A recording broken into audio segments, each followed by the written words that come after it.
Hey, kids, we're back. We're doing a live stream. I said I would start at 7 p.m. I am 1 minute early, so yeah, better early than late, I guess. Yeah, so where did I say that? Well, I said that on Instagram because I just posted an announcement for the live stream.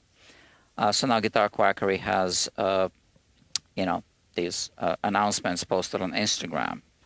On the Instagram stories, which is why, it might be a good idea to follow Guitar Quacker on Instagram. This way you don't miss the stories. So we have the Hagstrom guitar to work on. So just as a reminder, last time we removed the nut. Okay, the nut is right here. And this vise, this is the old nut. Now I cut a new nut from a piece of acrylic like this and pre-slotted it a little bit, and that's now going to be my blank, but my prefabricated blank. I'm gonna finish the job on the actual guitar. Now let's have just a quick close-up view of the original nut, which you can see right here on your screen right now. I have it inside of this mini vise, and you can see how the string slots were cut originally with, I would imagine, jeweler's files. So this is a guitar from the 1970s, I guess, and people didn't have we didn't have the fancy nut files back in the day.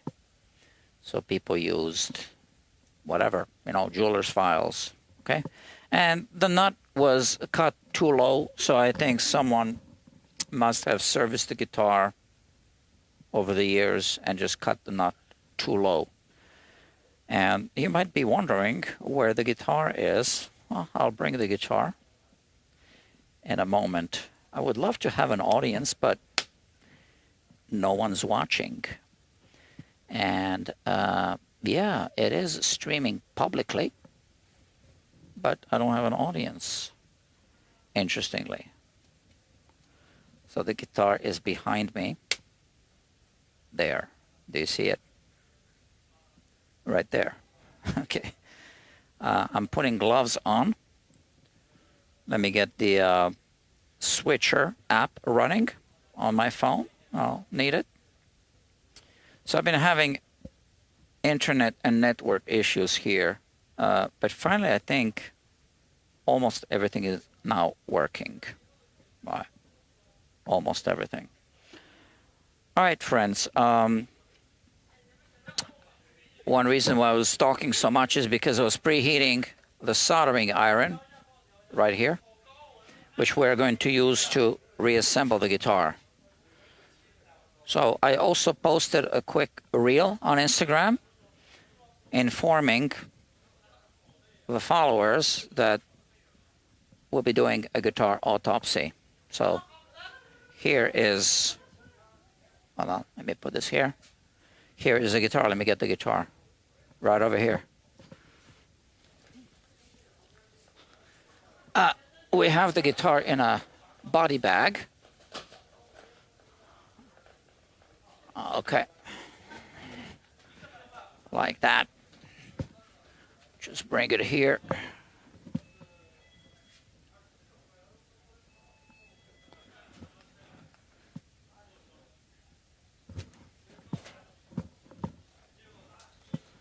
Okay. So I'm going to unzip the bag for you. So I have to give you a warning.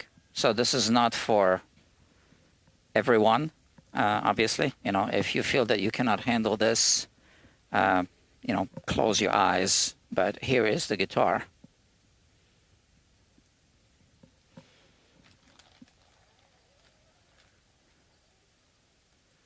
Okay. And now we open it. And I'm going to place it on the workbench like that. Okay. These body bags can actually be reused. They're not sterile, okay? Oh, I have one person watching.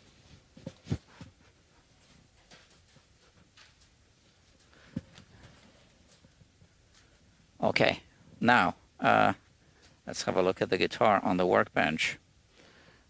So last time I repaired the pickup.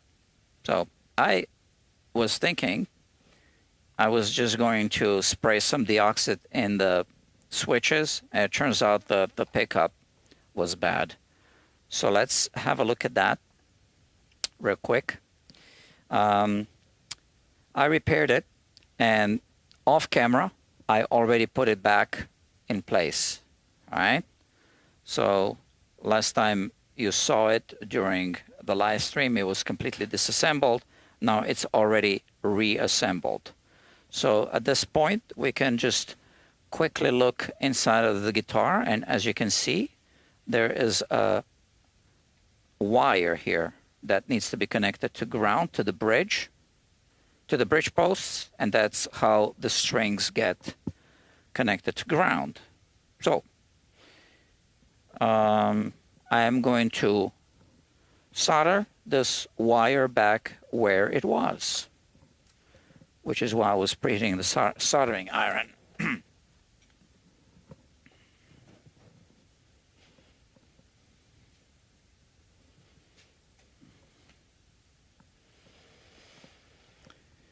All right, here we go.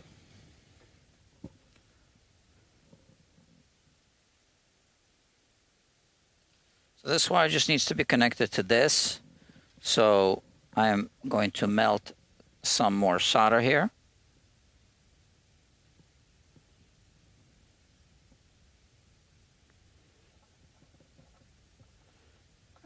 It doesn't really stick well to this. So I don't know how this was connected before.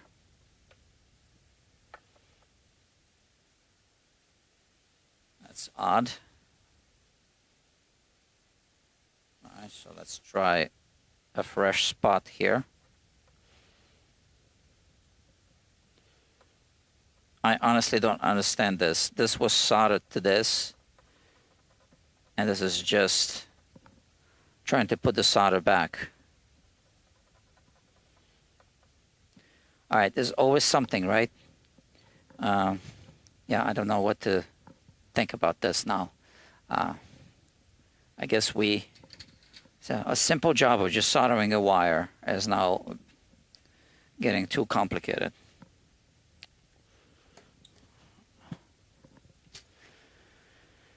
Okay, let me think.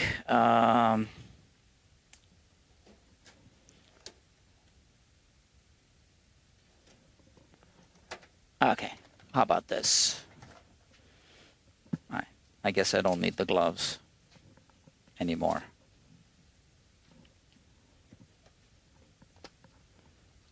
Let's use this blade and scrape it a little bit. Expose some fresh metal here.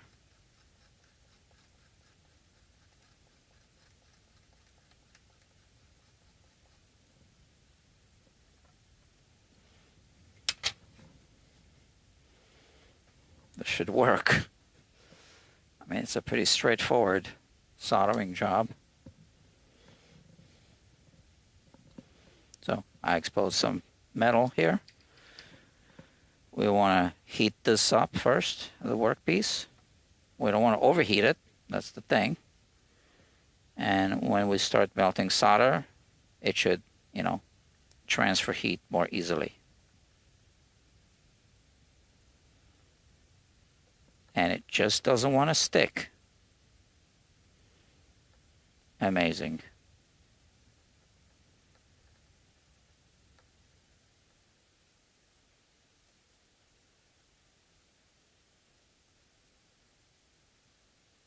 Now we have a little bit of a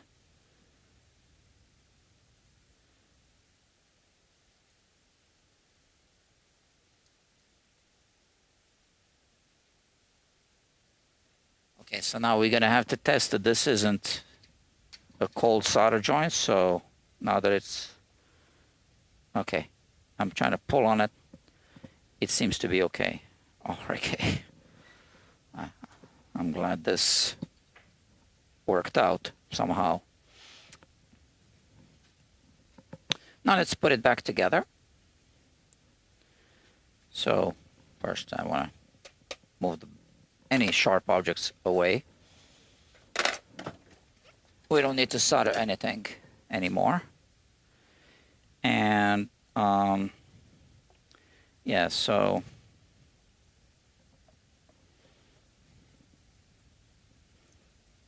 like this. Okay, so before we reassemble everything, we do want to test it, right? We want to make sure that it actually is working.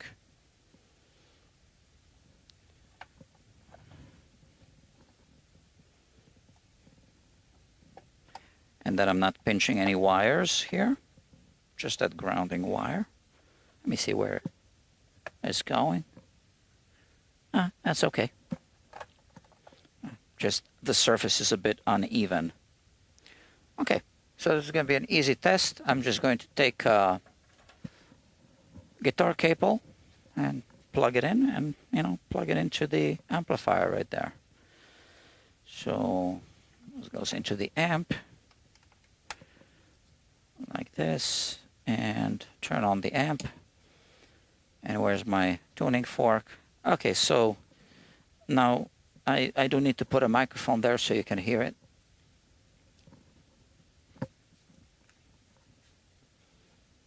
I wonder why there's only one person watching.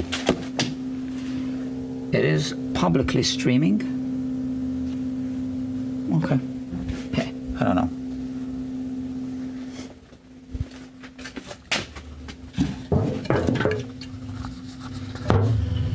Okay. Let's do this.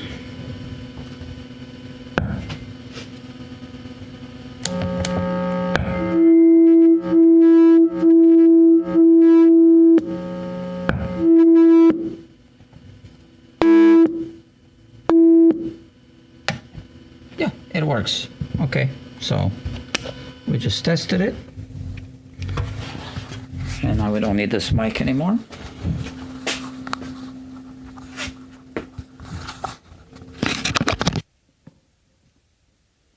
We're good. So now we can just put the screws back.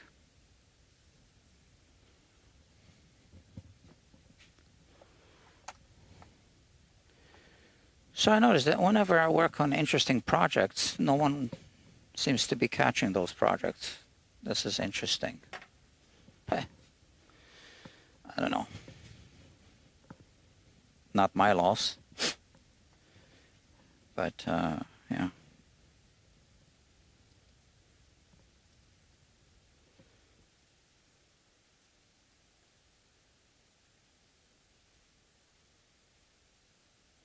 It's made in Sweden, this guitar.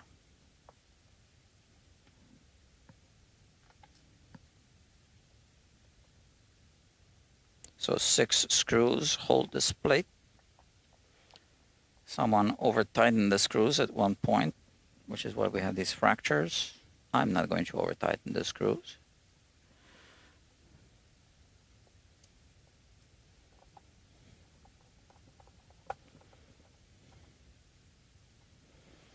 I'm not sure if this is the original bridge.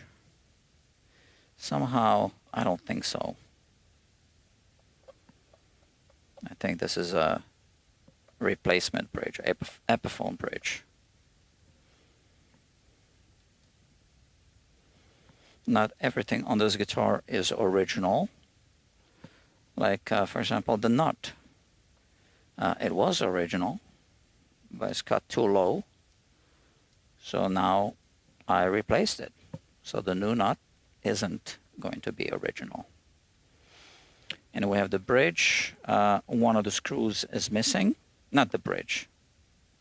The tremolo.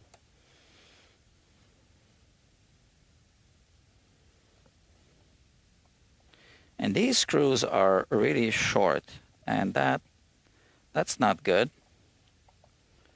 because this is what's holding the strings. So they barely hold it.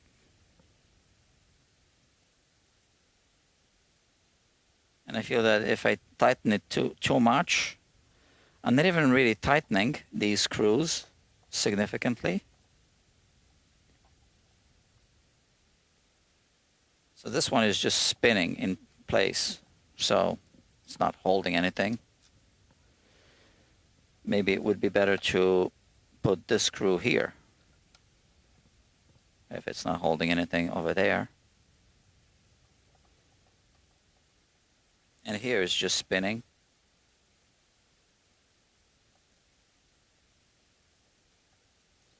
All right, so we got something else to fix. So let's remove this screw. And I'm just going to put a toothpick inside, or, you know, something along those lines. Where do I have the toothpicks? I do have a whole bunch of them here somewhere. For this exact purpose. Oh, come on.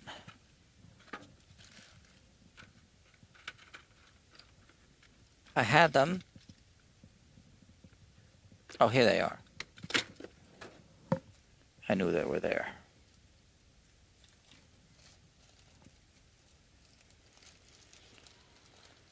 Yeah, so I'm not very impressed with these screws being so short. Barely anything there.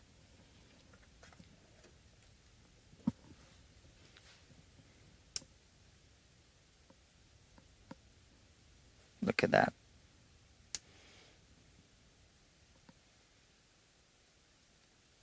But what can I do? I can't be searching for screws now.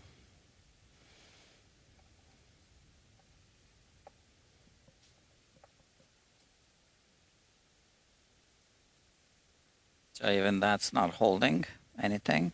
That's probably why this screw is missing. It just probably fell out. So let's put another toothpick.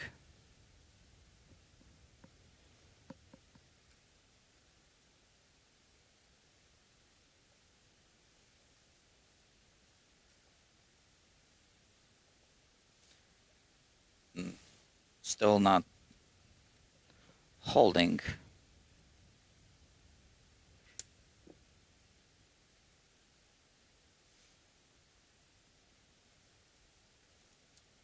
Okay, so 3 toothpicks now.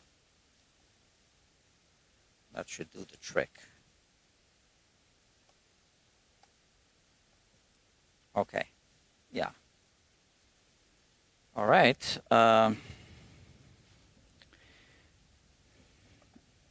It feels okay-ish. I'm not really sure that the owner is going to be using the system, the tremolo system, vibrato. But yeah, so that's something that I would want to fix.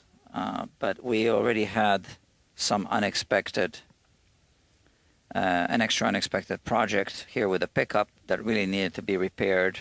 So this, if the vibrato is not being used, I guess it's going to be fine.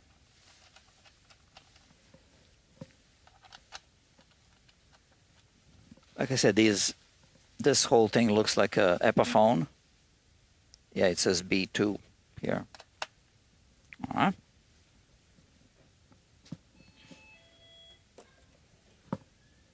I don't know what B2 means, but I've seen it before. Bridge 2, yeah, bridge number 2, B2.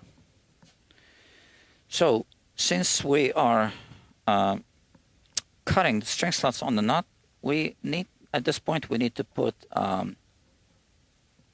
sacrificial strings on the guitar. Okay, so that's a sacrificial set. That's just the way it works.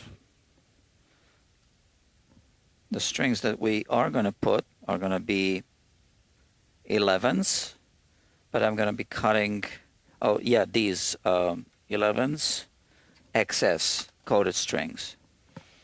But now the sacrificial set is just a set of cheaper strings. All right. And the reason is I don't want to fatigue these strings for the nut repair job.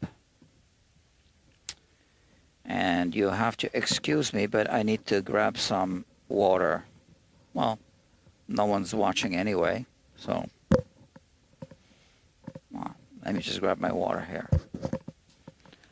I'll be right back, kids. If I don't drink, I tend to get migraines, so I need it.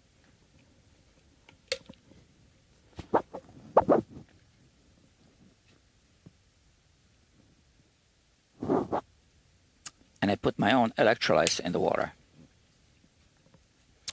Magnesium salt and sodium salt, sodium chloride. Oh, we should not eat too much sodium.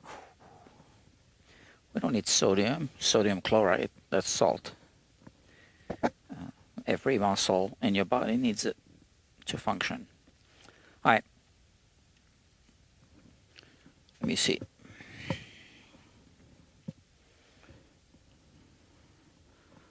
So let's put the strings on, these sacrificial strings.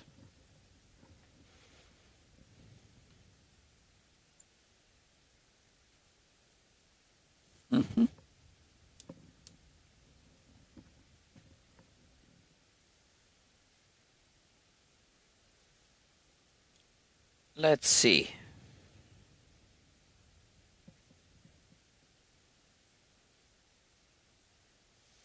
You know, I need to remove this string retainer.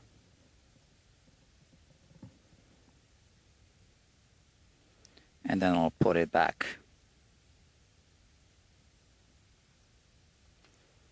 I'd like to cut the nut without the string retainer on, because it's just going to be a big pain to work around it.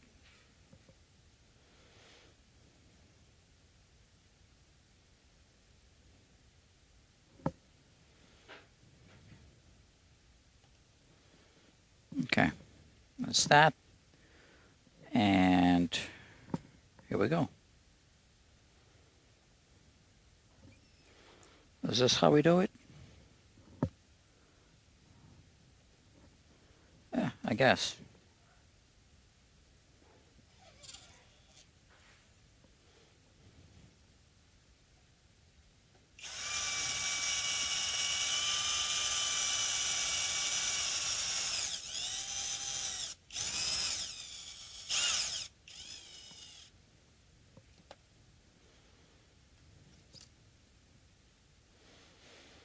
Those tuning posts are weird, but I want to get a little bit of a break angle because we took the string retainer off, right? And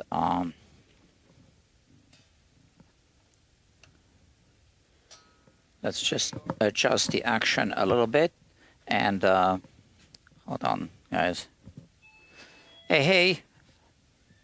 See ya.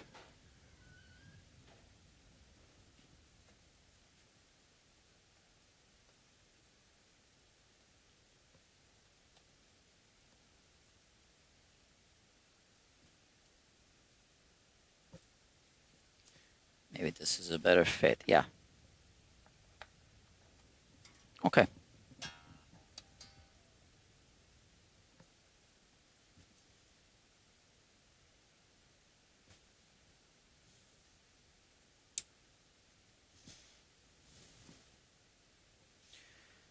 All right, so let's just continue with this.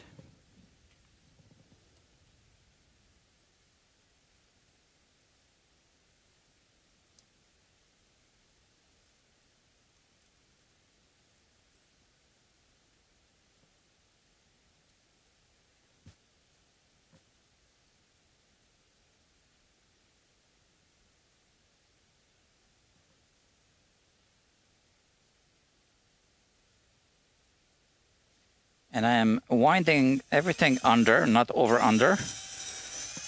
And the reason, hold on.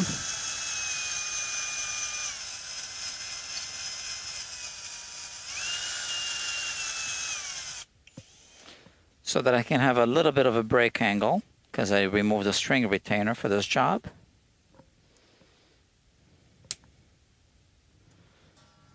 Okay. I need that break angle.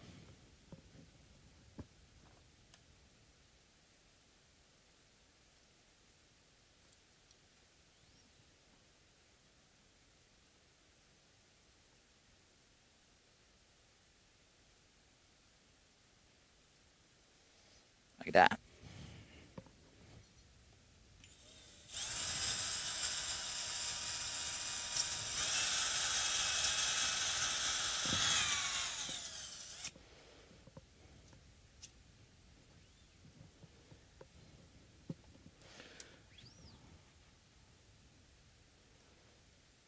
This thing unhooked.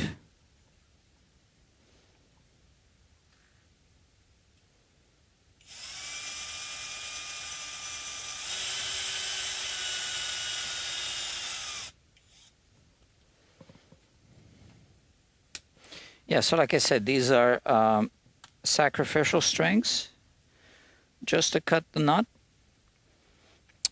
And then I'll remove them.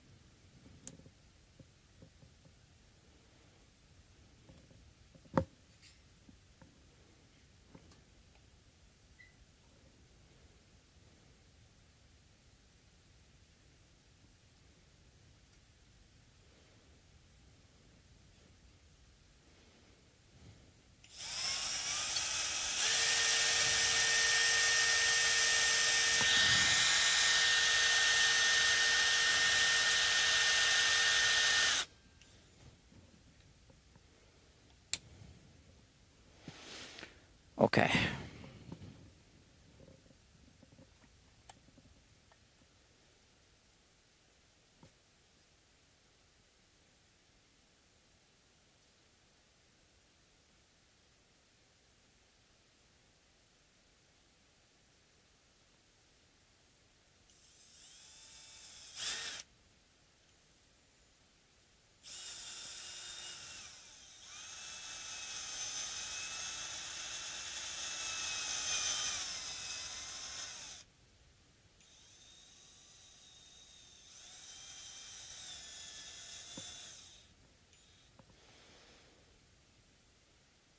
We're always going to want to go easy on vintage tuners. They seem to be spinning okay, so I hope they hold up. But honestly, you never know.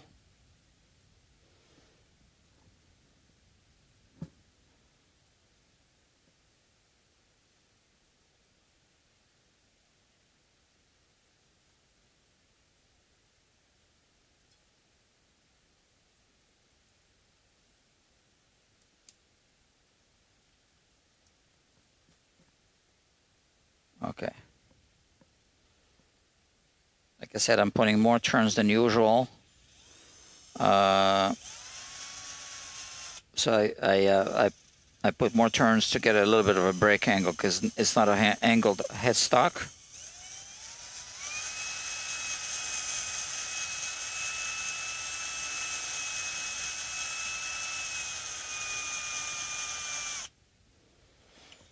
And I really don't want to work with that string retainer crossbar on when I cut a nut.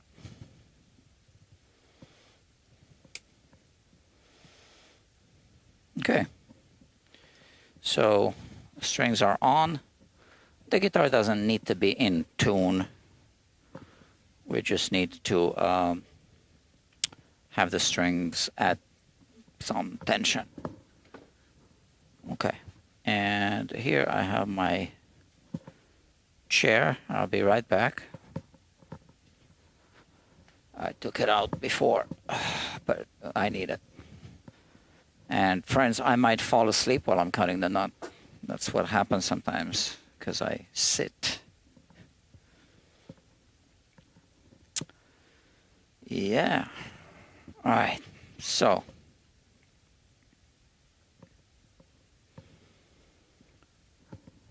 here we go.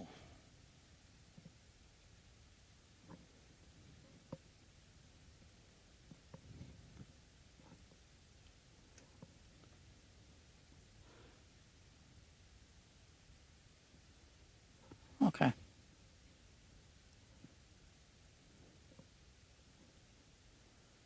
So here we have, so the nut, I didn't glue it in yet.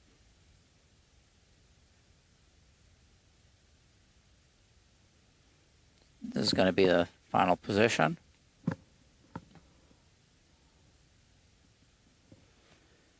And now we, let me check the height. As you can see, it's quite high. No surprise there. So let's start cutting it. So I'm cutting it with a 50 gauge file because here we are going to have a 50 gauge string. Although the string that's currently there from the sacrificial set is actually a 46 gauge string.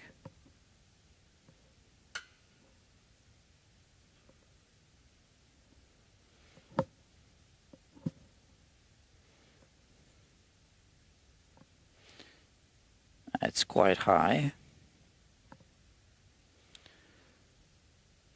I got, you know, quite a lot to cut.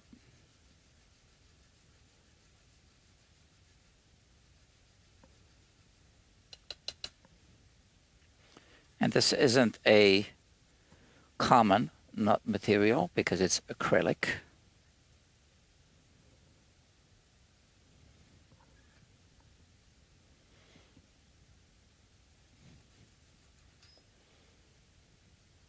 I meant to do that.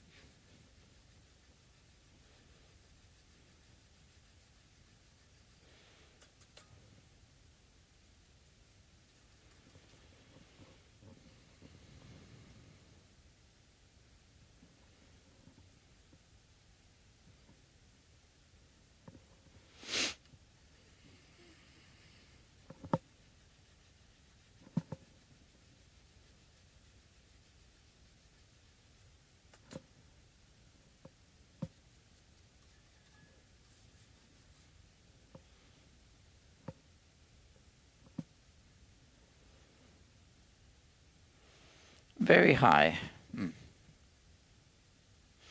Well, these frets are really low, so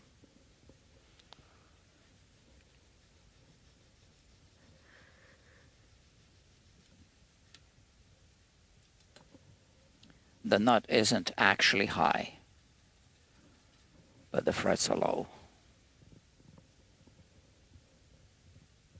Look at that. Still high.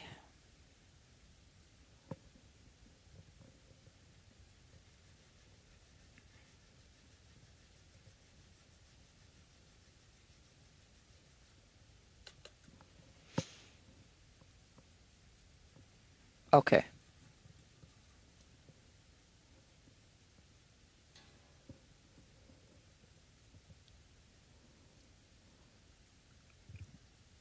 So it's getting there, but it's still too high, I can tell. If I measure it, oh yeah. So, yeah, gotta go lower. I think the fingerboard might be raised a little bit here, because now the nut is so low, it almost looks like it's cut all the way to the bottom.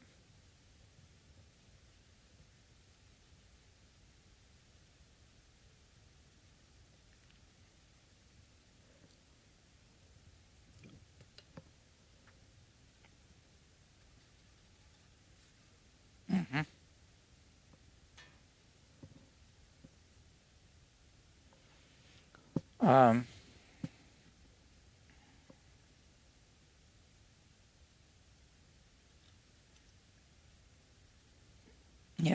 what to think about this. I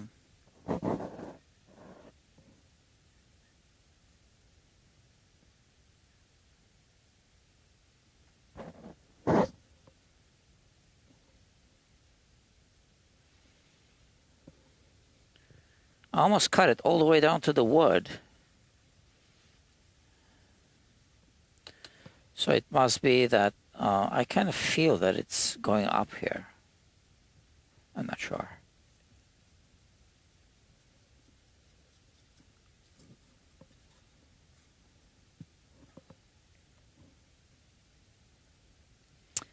And friends, like I told you, I'm going to start feeling sleepy.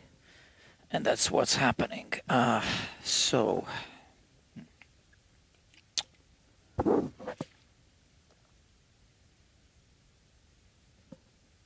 I don't know, does the water help?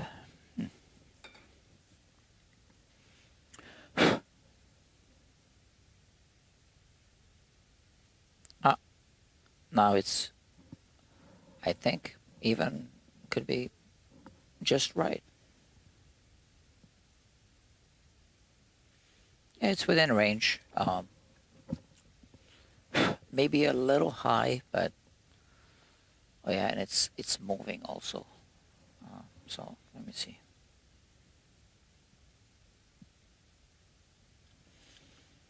Yeah, maybe a little high, but I'll leave it like this. Okay. And now we have other files here. So it's a 36 gauge file, but it's going to be a 38 gauge string.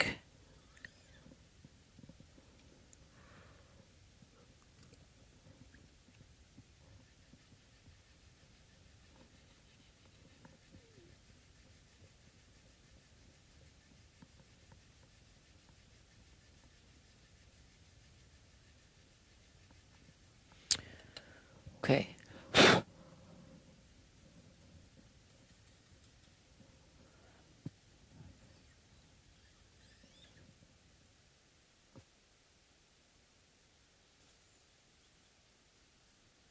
Way high, way wider than we need to have it.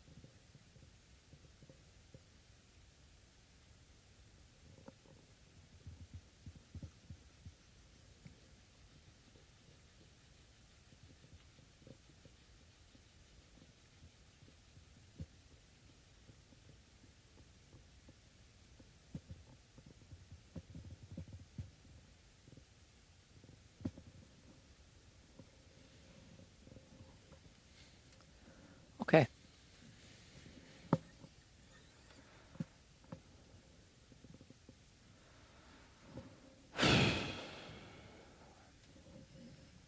All right. Whenever I sit down like this, I feel sleepy. I haven't been sleeping enough lately. Let me check something. I've also been working on a project with Dr. Kevin, astronomer. And look, he just sent me a long text message. The project has to do with 3D scanning. So if you follow the playlist here, I'm not going to read the message now, but I just think it just came in.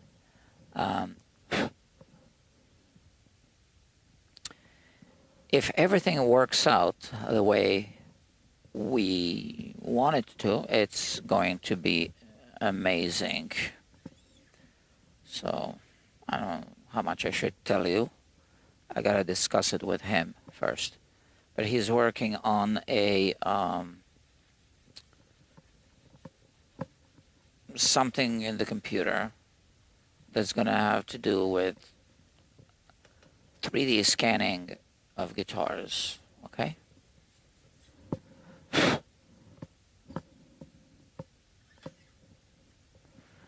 And the other night, 2 nights ago, what is today? Saturday. So on Thursday, I was scanning guitars for him. I just got to put my switcher back on. Okay.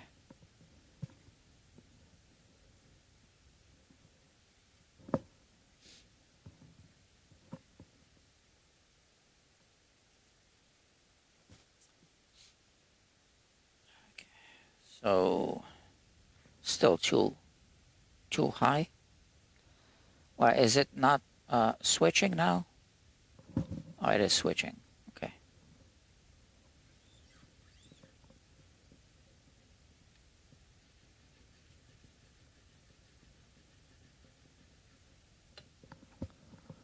All right.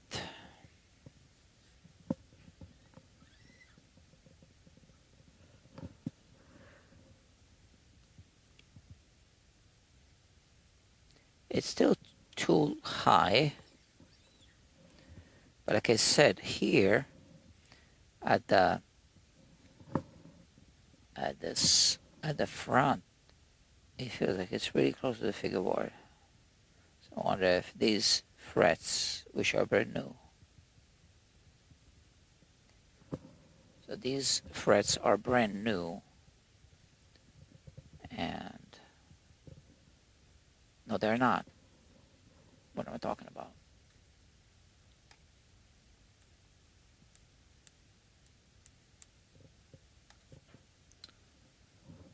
Oh.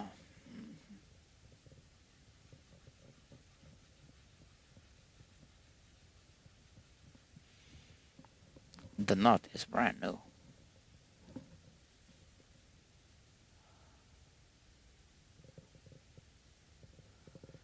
So once I'm done with the nut, the setup's gonna go quickly.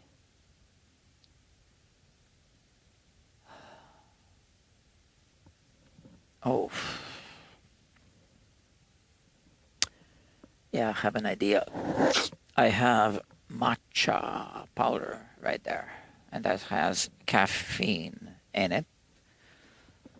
So this is why I have it.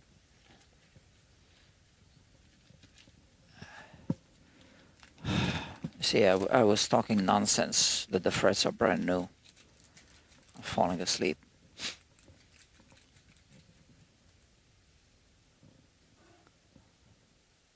Sometimes I fall asleep here during live streams. It's usually when I'm sitting, when I do this fret work or the nut.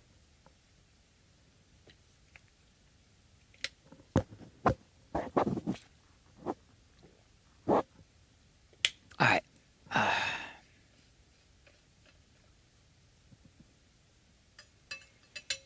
It's going to be diluted, but whatever. It's fine. Better than nothing, I guess.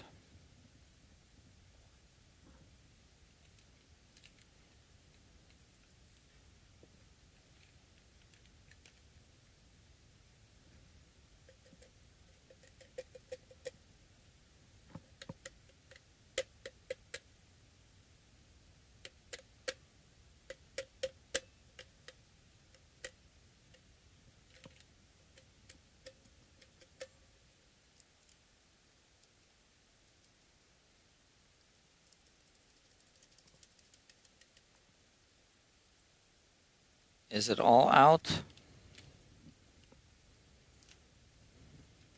I don't think so.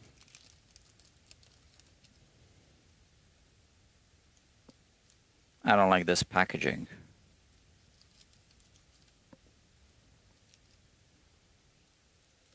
Yeah, there's still powder here.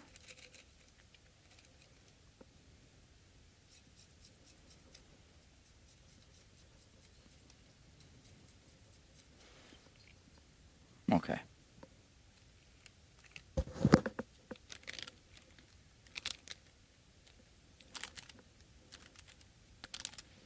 I need all this caffeine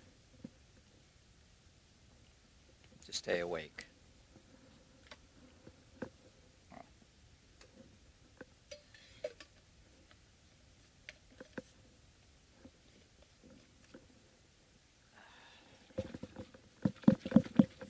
It'll do the trick.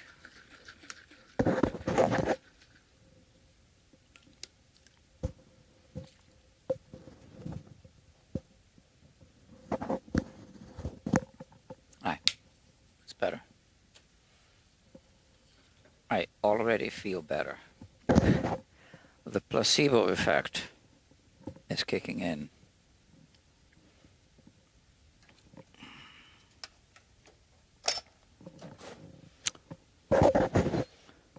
Okay. Let's see. Still a bit high.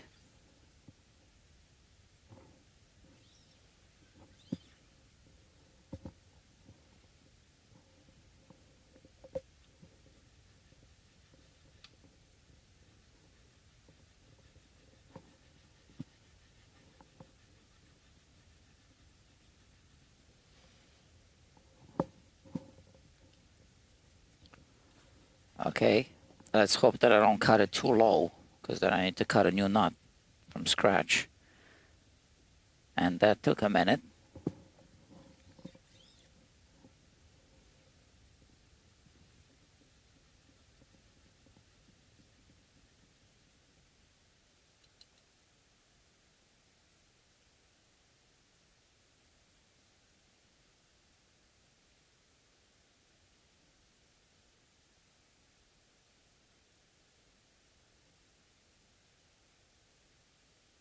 Okay, let's see. It's within acceptable range.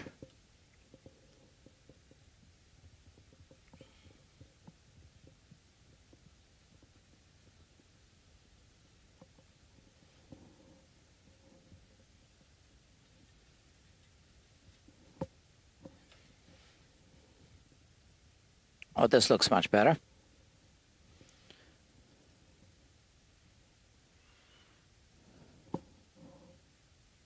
Definitely.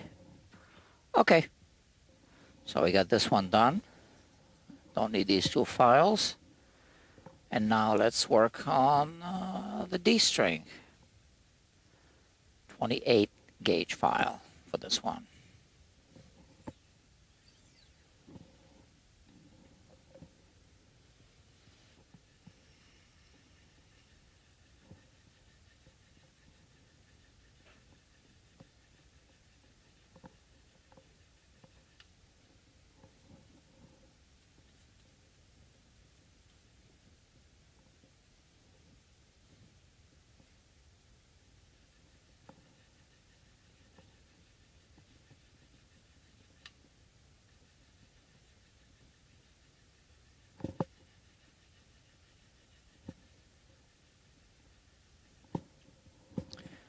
All right.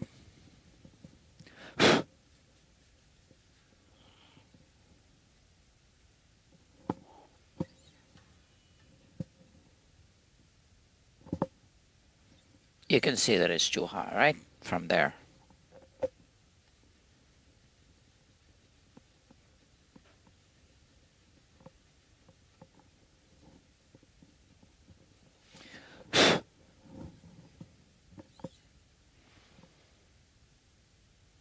It's getting close.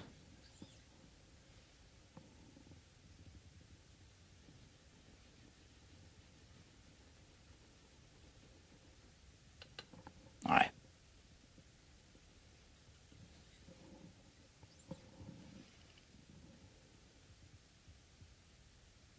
I think that's it.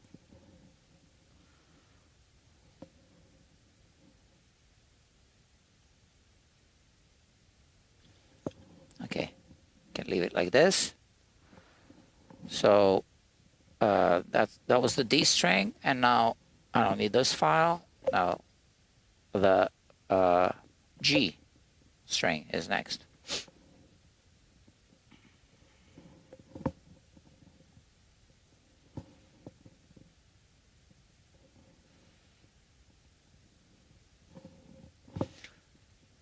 Okay, we don't want to move the nut.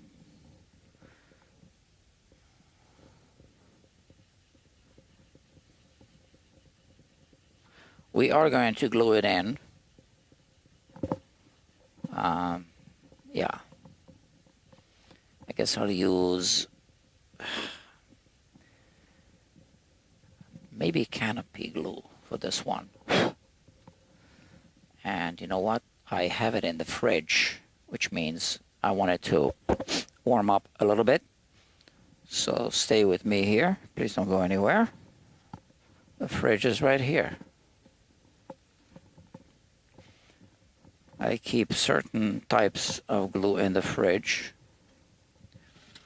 so that they last longer.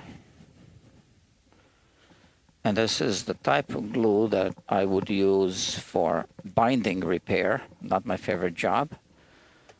So we need to warm it up a little bit.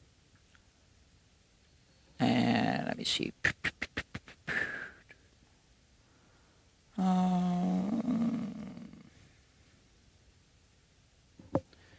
Canopy.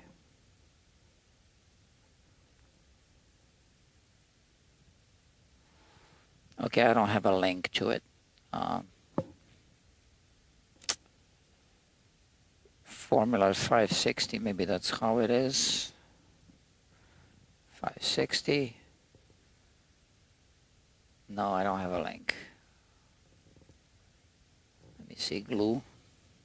Because I wanted to put a link for you guys. I'll do it later, after the live stream, okay? I'll add a link to it.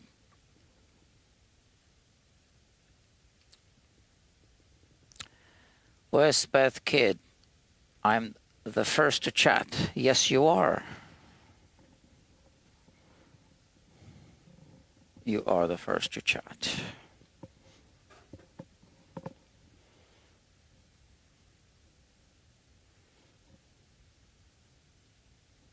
So the reason why I want to use canopy glue in this case is because this is basically plastic. I mean, it's not plastic, it's acrylic.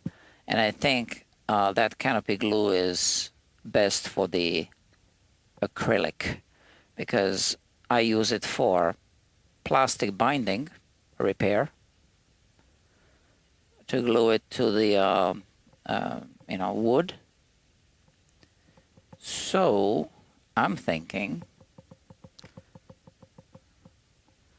it's a good adhesive to glue together wood and plastic.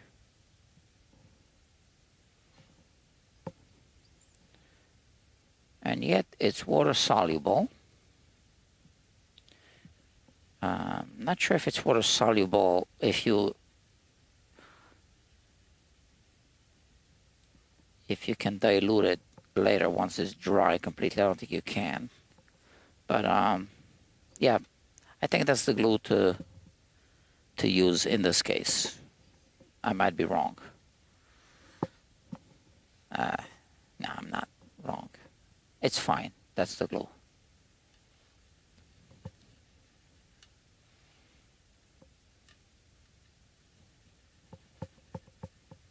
Okay.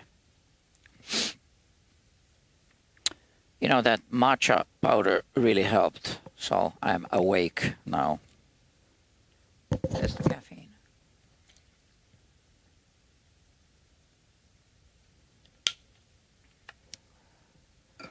So this guitar unfortunately went a little bit over budget.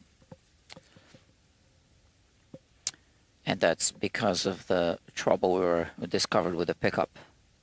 Took the plate off. Well, you should watch the previous live stream and you will see what happened.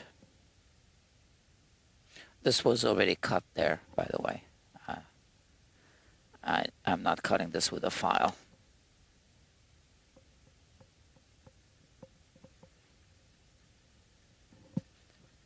And I guess it's kind of needed, maybe even. Just the way the guitar is made.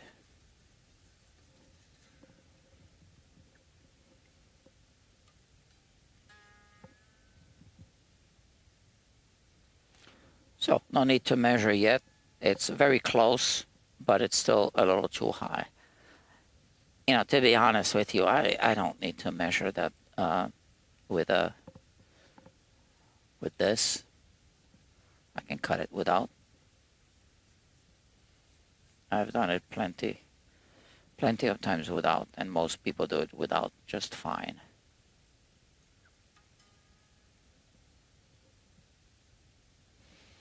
But I kind of like to measure things.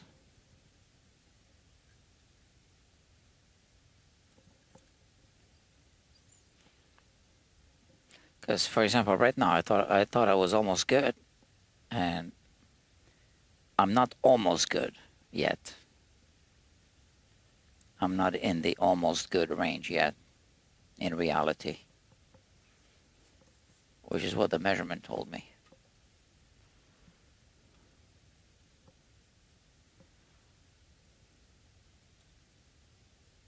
And now I'm in the perfect range. Oh, I almost cut it too deep. I did not cut it too deep, and I'm glad I didn't. But I just hit it right.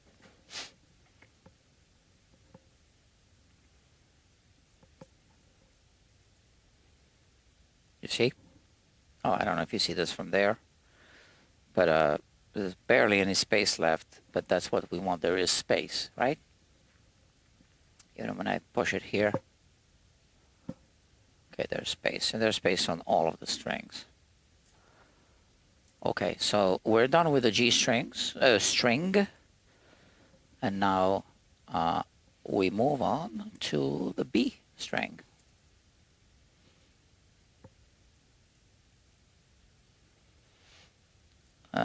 Really thin feeler gauge here is 20 microns, 2/100ths of a millimeter.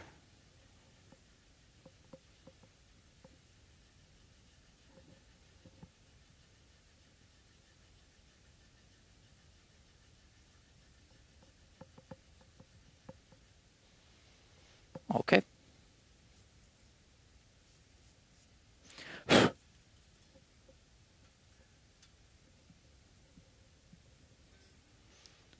Feels like this string is a bit loose.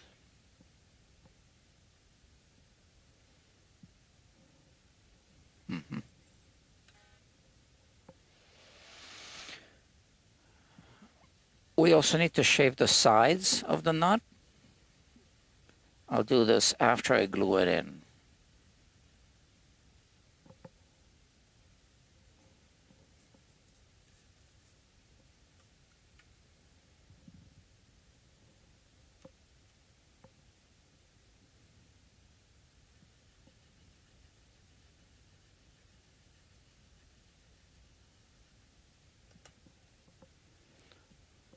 Yeah, so that's kind of the nature of these vintage guitar services. You just never know what you find on them. You don't know how many people worked on them, how skilled the people were, etc. over the years. And some things just age, and then good luck finding parts if you need a part with many of those guitars.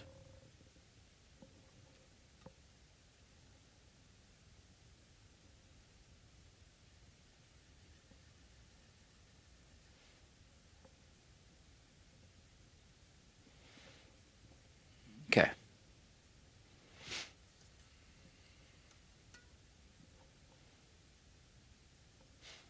Just a little bit more. Looks like I lost my audience. I can't blame them. I'm barely talking. Yeah, that's because I'm tired. And I'm tired because I'm not sleeping enough. I'm not sleeping. This looks like perfect here. I had some setbacks, so perfect. Once again, put the string back here. I'm sure this will pass this test. See? Yeah, perfect. Perfect height. And then we have one more left, the high E. That's it. And then we can glue it in. Put the right strings on. Do a setup.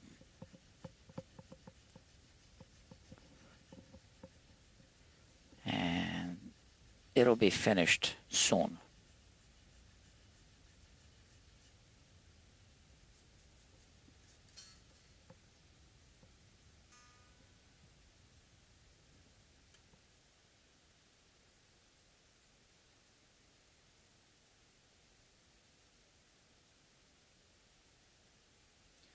Acrylic is pretty hard. I wondered why they don't use it more for nut material. They really should. I think it's a good material for a nut. Wait a minute. I'm not sure about lubrication, about like it being self-lubricated. I mean, I think it's good.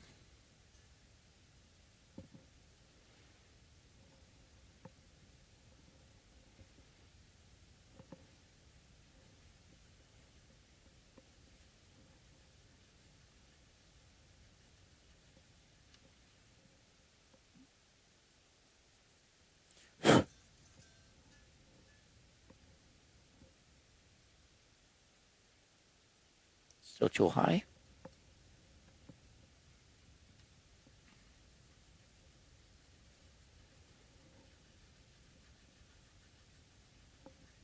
Mm-hmm.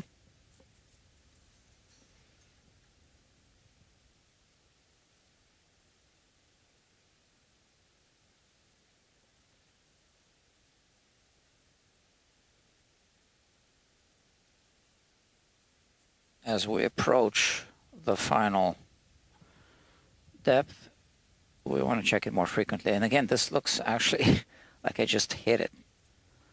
2 more strokes and it would have been too low. You see? Let me check.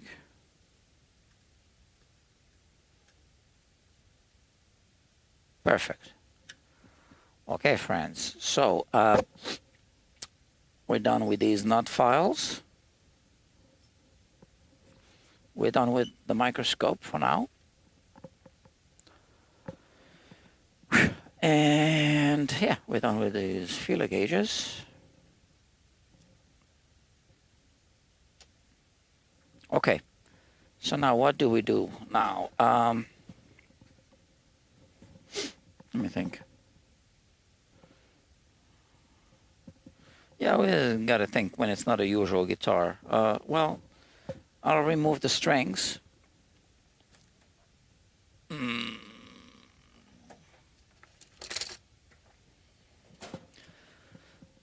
So yeah, we use sacrificial strings because we don't want to use the expensive strings. If we use, like here, we're going to put coated strings. We're going to put these because with a string going on and off, and you know, you fatigue the string.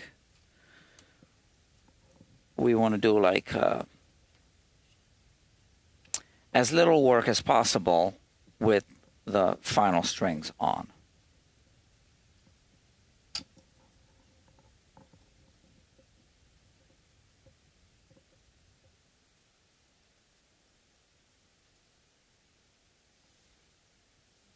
And the final strings should always be good quality strings. I mean, so are these. They're still the Dario, but they are, you know, the non-coated, cheaper ones. What is it? EXL 110, something like that it's called. EXL 110, yeah.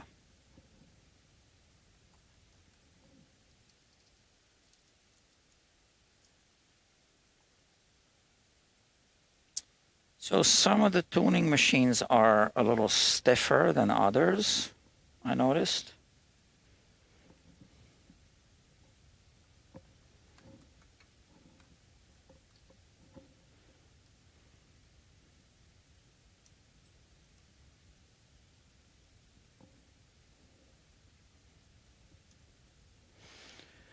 We already finished most of the work.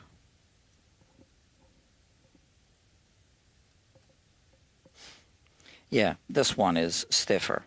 The B tuning machine. What about the high E, I think? No, not really. But the B, definitely. Okay, so maybe we want to lubricate it a little bit. So it's not stiff throughout. It's one side of the gear is stiff. So inside there's a worm drive and a pinion gear. So that little gear is called a pinion gear. So it seems like it's hitting a stiff spot somewhere. Oh, this bridge fell out. So they're open gear. Yeah, I am going to lube them all. Okay. So how do we do this? Oh, easy. Needs to be done.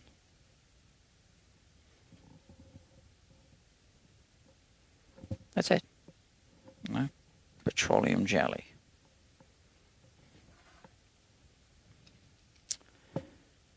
And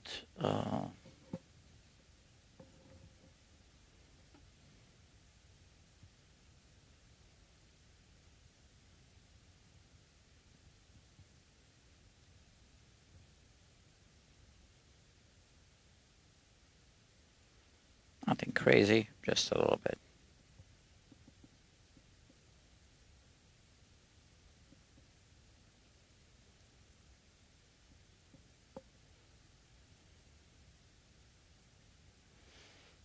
I didn't realize there were open gear tuning machines until just now.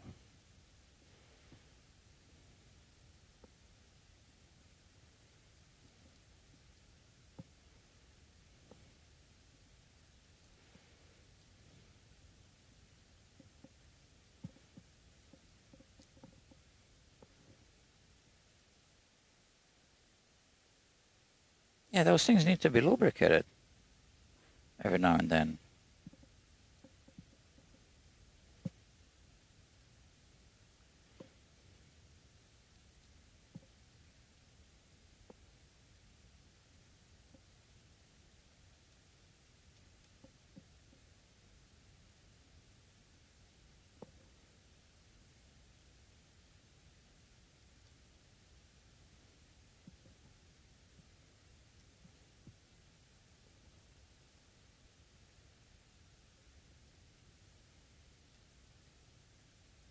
Okay. And now we just exercise them a little bit.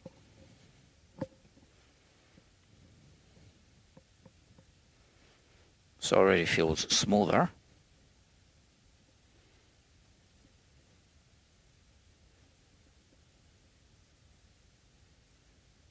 Much better.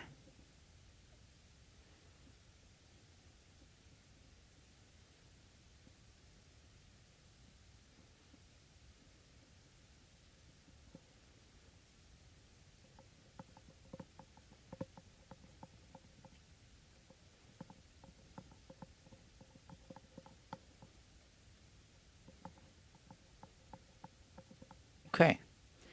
And this, yeah, I can see this still has a stiff part of the gear, but it does feel much smoother on the B string tuning machine.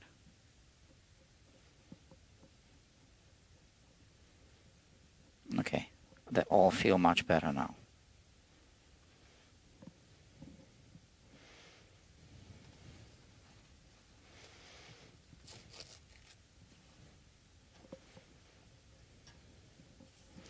And just a little bit of squeeze out.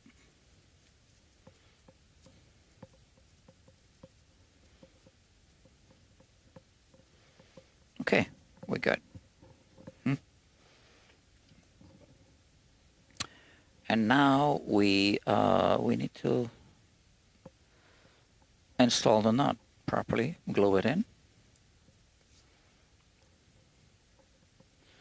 And like I said, it's going to be this glue. Let me show you. That's it, Formula 560. It's really good for binding repair on the Martin guitars. You know, Martin guitars are known to just fall apart spontaneously. I don't know if you knew that, but yeah, that's what they're known for in the business. They just fall apart. I have a couple here. All right, But let's not waste any time. I gotta get this thing done. Finished.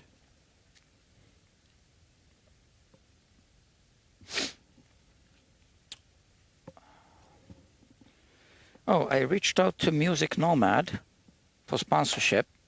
Haven't heard back. I think I sent an email on Wednesday. I don't know. Because I do use their products. So I wouldn't be lying, you know. You know how content creators say, oh, I use this product. Well, we don't know if they do. But I do use their products, actually. So they should sponsor me because I do mention it. And they need, well, I'm sure they have an advertising budget, tax deductible.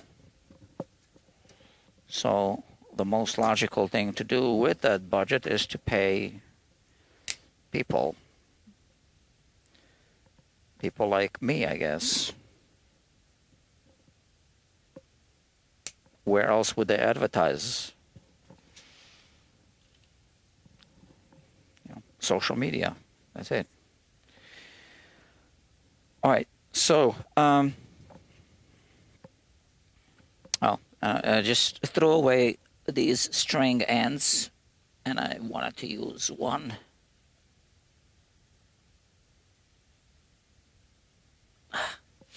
I got more here.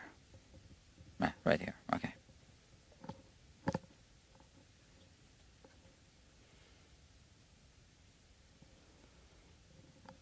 Yeah.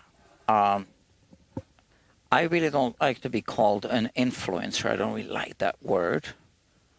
But I guess I am influencing people when I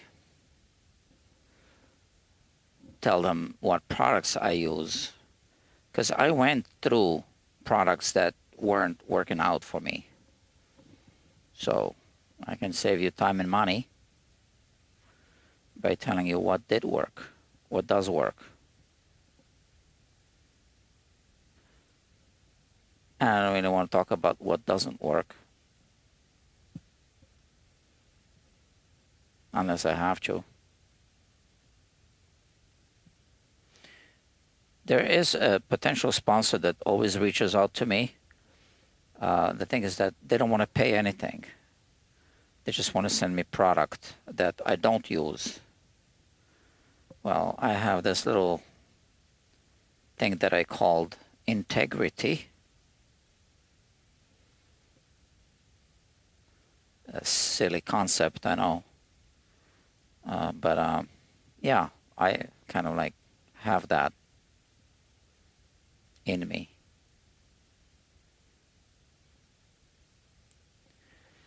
I'm really messing this up. Yeah, so on this one, I do want to put the glue on the face, the two faces. A little more glue than usual. And where did I put the nut? Oh, here. Okay, right here. I just had it. And that's it. Okay. So now I gotta find the spot. Let me do this.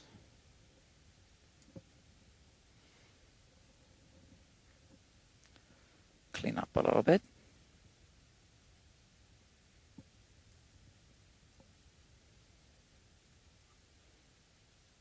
It's all, I didn't put too much. But I do want to make sure it's in the right spot. Mm-hmm.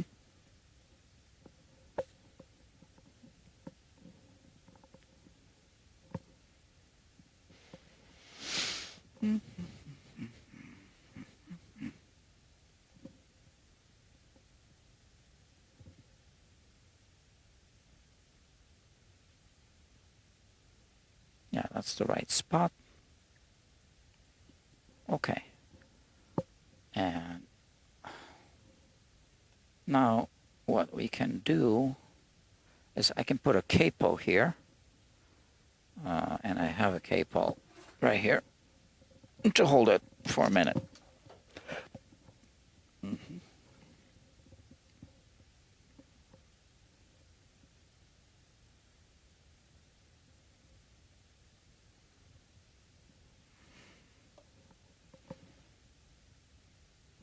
That's a good clamping jig for a nut, right?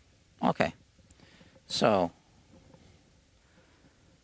let's leave it there for a minute and clean up the workbench during that 1 minute. And if you, my friends, have any questions, now is a good time for me to read those questions. Okay, let's do this, yeah? Matcha powder, matcha, not macho, matcha. Where did I put it?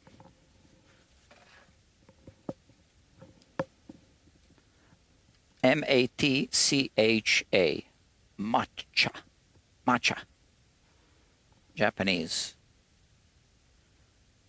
Come on. Oh, focus.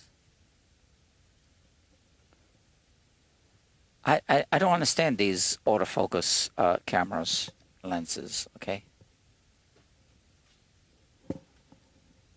Okay.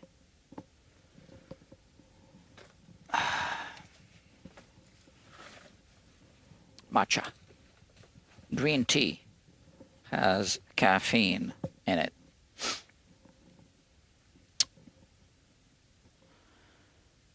And I want to say I need it. No, what I need is sleep, okay? And I'm not getting enough of it lately. Haven't been. So today I woke up.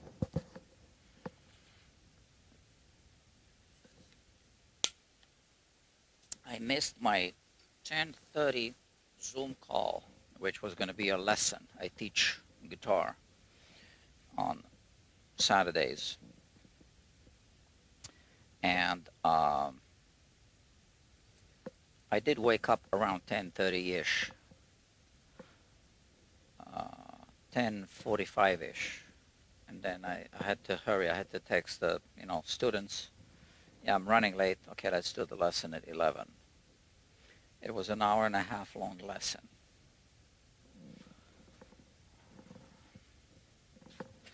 Recycling. Okay. Yeah, so while it's doing its thing, let me see.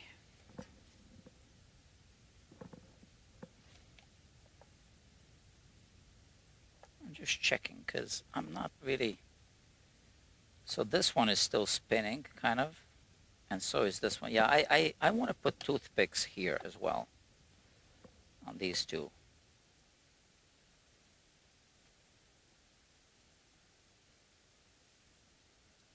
Because come on, this is the, that's what the strings are pulling. So this needs to be solid.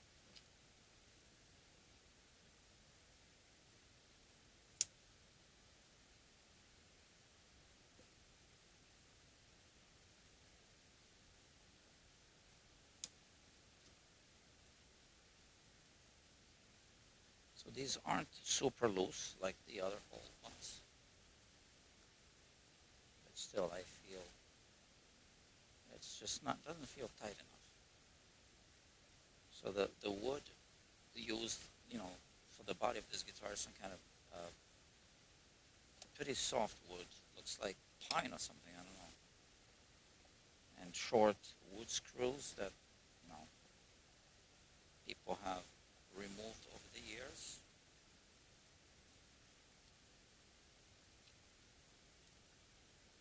Probably a bunch of times.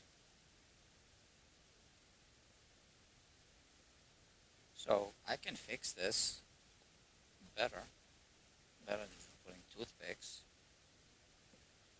But that would require another service. And, we already went a little bit over budget. I did send a text message to the customer.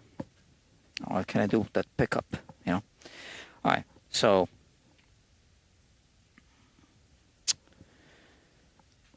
now we can just put the strings on and finish the setup. Well, these are the strings.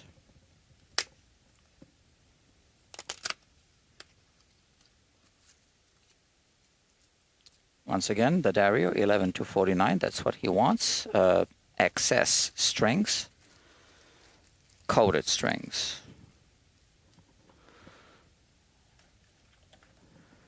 Now, Music Nomad did not write back to me. That I don't know what that means, because I did exchange emails with them in the past, and they would write back.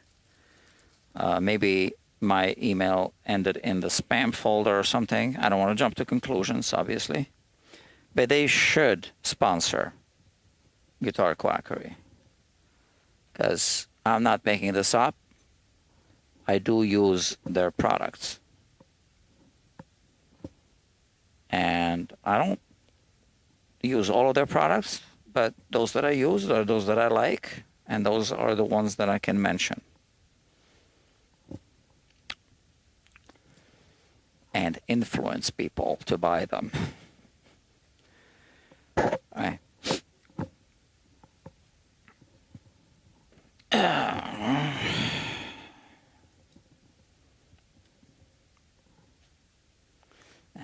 It's fine.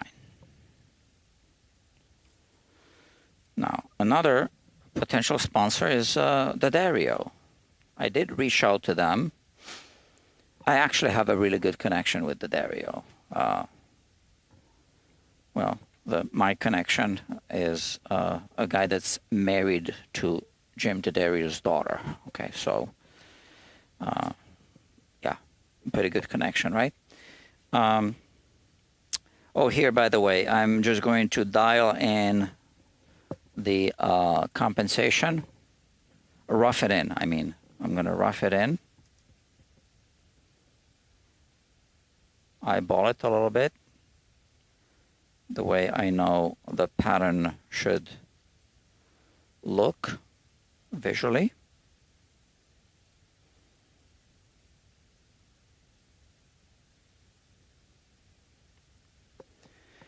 But anyway, they don't sponsor this kind of content. This is why you haven't seen guitar channels mentioned and they're sponsored by the Dario.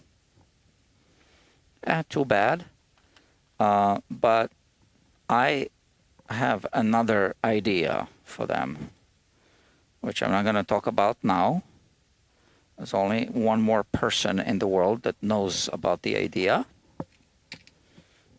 He might be watching, because I discussed it with him. And yeah, so if or when the time comes, I will obviously discuss it then.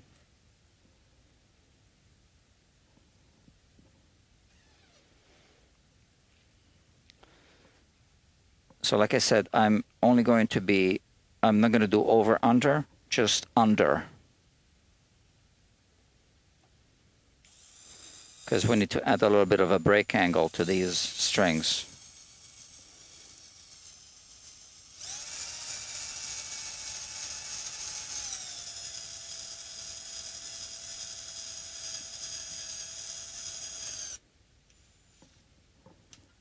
Okay.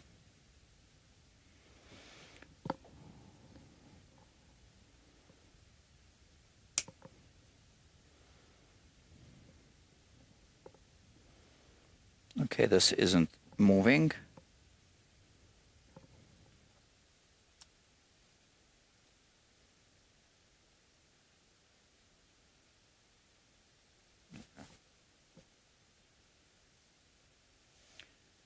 Okay, let's continue. So yeah, so the Dario doesn't know yet. But let's say that you know that I will be contacting alerting them about something that they're really not expecting that would ever happen. And I really hope they go for it, and it would benefit this other person who's the only other person that knows about it, right? So where's the Allen key that I just had in my hand here? Okay. I want to. Okay.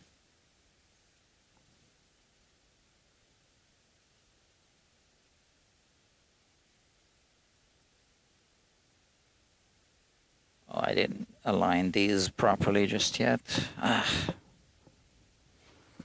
Where's my peg winder?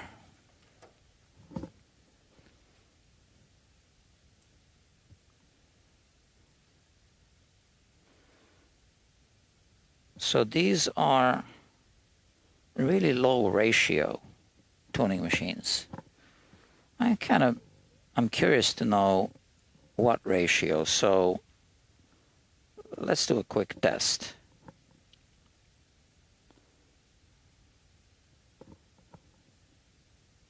Okay, so check this out. That's too long. Let's find something a little shorter. I really want to know what ratio they are.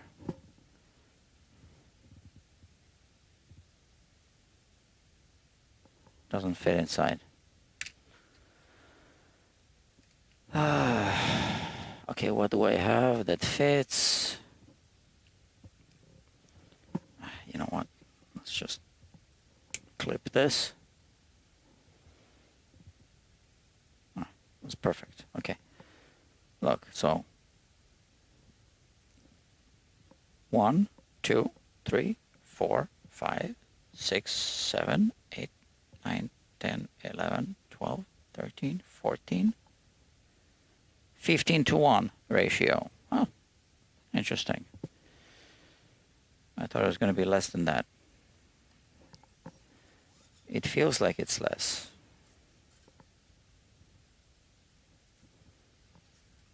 So a lot of tuning machines are 14:1.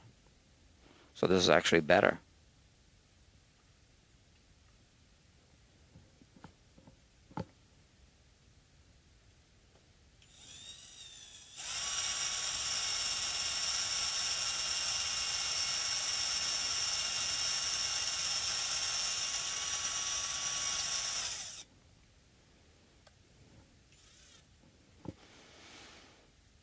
All right. We're getting somewhere.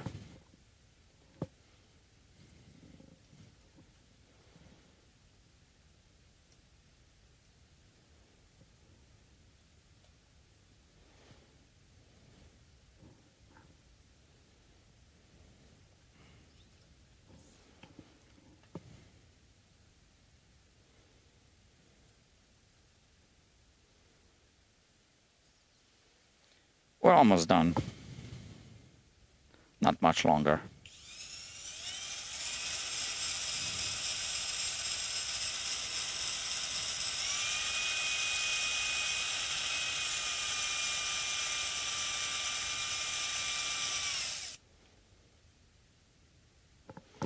So this is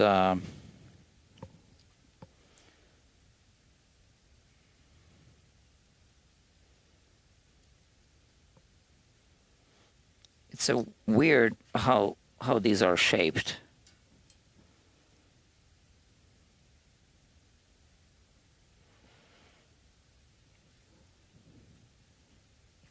Maybe I shouldn't be putting that many wines on this one.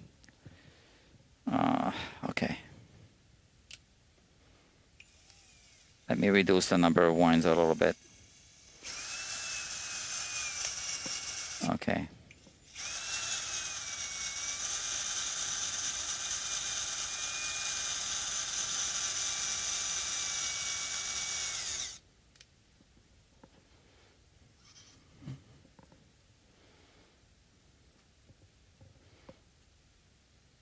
But this much.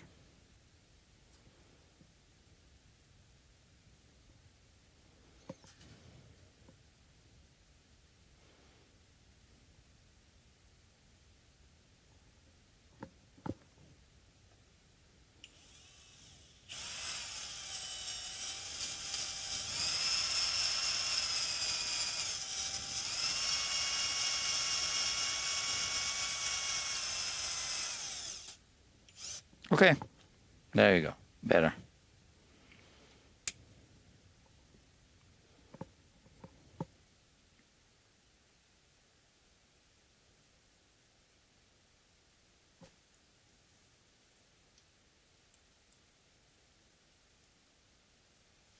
I don't know what the original bridge looks like. I'm sure the owner knows.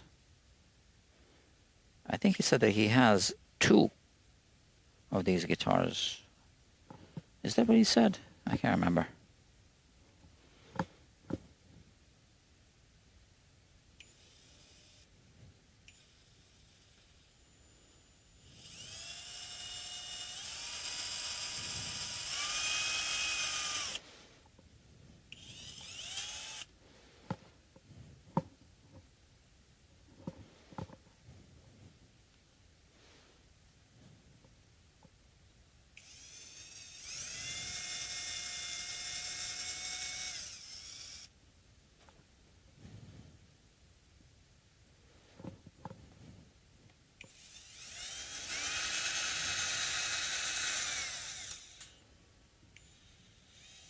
Okay, I think that's the perfect number of wines for this one.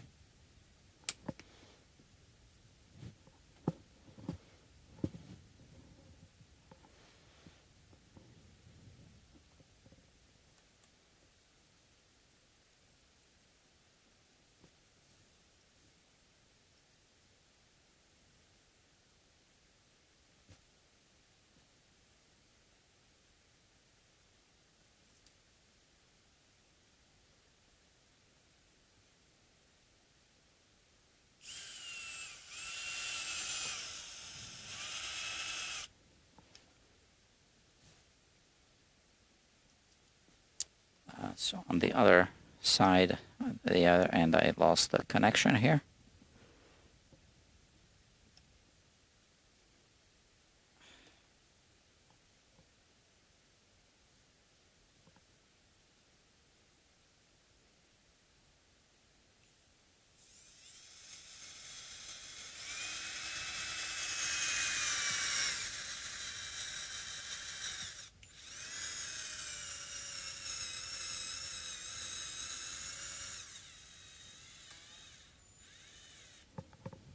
Okay. I think we're good on this one as well. And last string.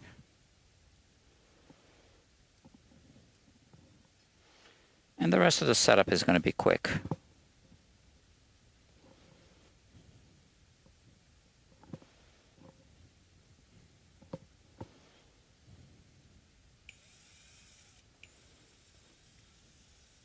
Oh. So since the holes through the posts are large,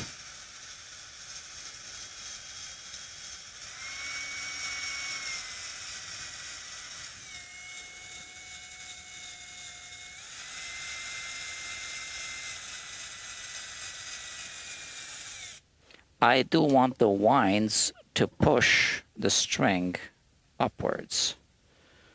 And this is why I want to put a good number of wines. Yeah. I think so. Not the best design, but it is vintage. Vintage spec.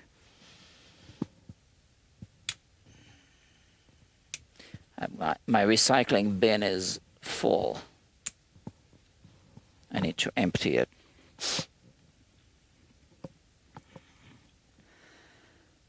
Complete setup. Yeah, we're gonna do open gear tuning machine. Yeah. Bro, what's going on here? So this is a new visitor. Siroda Rude Boy or Siroda Rude Boy? Okay. Yeah, so you're watching a live stream. Guitar Quackery Live is the name of this channel, which isn't the same as the channel with a similar name, which is the main channel called Guitar Quackery. Guitar Quackery is a channel that you shouldn't miss, right? My Guitar Quackery live isn't for everyone because, you know, some people don't really want to spend so much time watching live streams, but I show everything during the live streams when I work on guitars. I answer questions as much as I can. I do live streams whenever I charge by the hour so that customers can see what it is that I'm spending time on. I charge by the hour whenever I work on a vintage guitar like this one, because you never know how much time you're going to spend on a vintage guitar, because there are always surprises on them. And this one had some surprises. And during the previous live stream, 2 days ago, today is Saturday, so on Thursday, I wasn't here yesterday. There was a surprise, and I had to fix it. And that's what can happen during live streams. We might be doing some interesting stuff that I don't always have time to record for the main channel, but then it ends up on the live streams and gets archived. So what happened last time, I will briefly explain, was a problem with this pickup that I fixed. We dissected it, we fixed it. And those fortunate enough to watch me work on this guitar saw me do it. And someone even commented, now it's an interesting live stream. And in fact, it was. All right, so now I'm going to lubricate. See, that's Music Nomad. See, they should really sponsor this program, because I do use their products.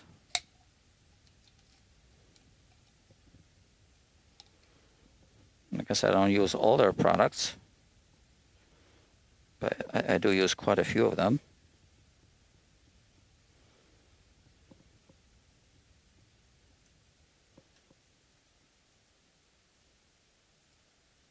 I'm sure they have an advertising budget.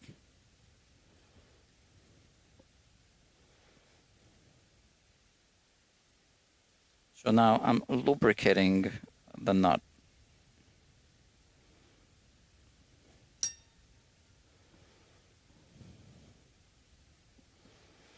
I really should have done it before putting this back on, but it's not a perfect world. It'll still work.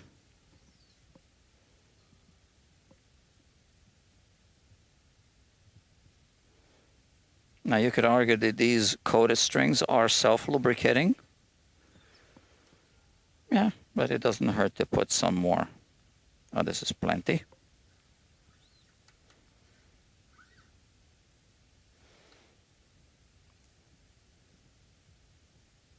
There you go.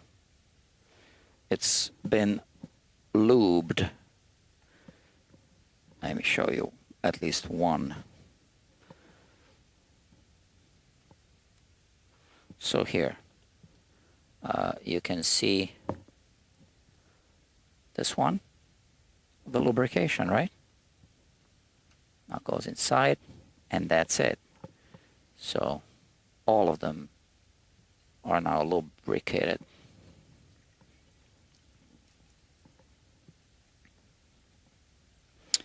And because you're new here, sorry, I forgot your name. I'm gonna read it again. Yeah, this is a unique thing on YouTube, live streaming from the workbench. So I also have an Ask a Tech series, but I need to figure out a schedule for this one, for that one. So Ask a Tech would be, well, Ask a Tech, and then would be about a certain theme of the day. So if it's Ask a Tech about polishing frets, you can't ask me how to do setups on the Les Paul, for example, right? It needs to just be about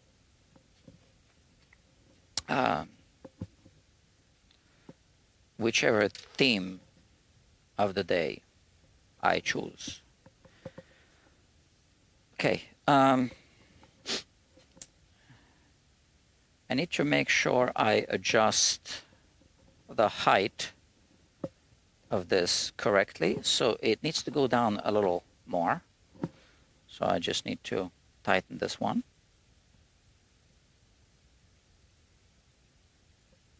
Not the best screws, but they are the original vintage ones.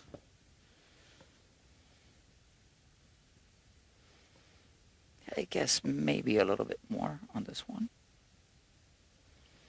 Okay, so now we have the brake angle.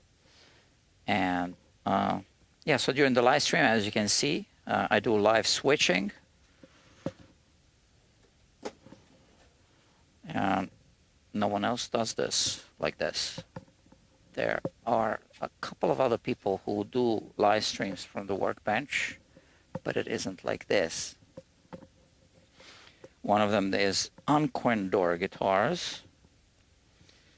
He is actually a guitar builder. In fact, so am I, but here I just do guitar repair. I have a fabrication shop. I'll set it up for live streams one day. We'll do that as well. But this needs to become more popular, so make sure you subscribe.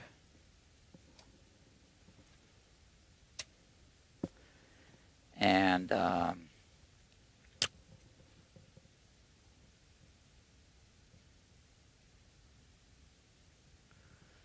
so I don't know how to pronounce Sirota Rude Boy or Sirota.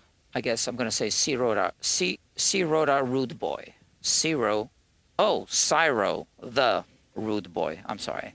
The Rude Boy. Cyro, the Rude Boy. I get it.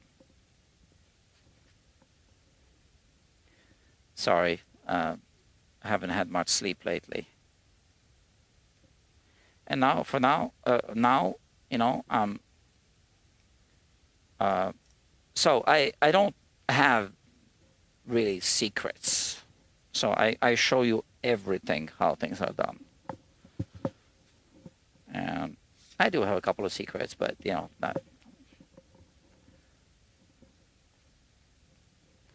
nothing to get worked up about that I'm not showing you. Where is, I'm looking for something.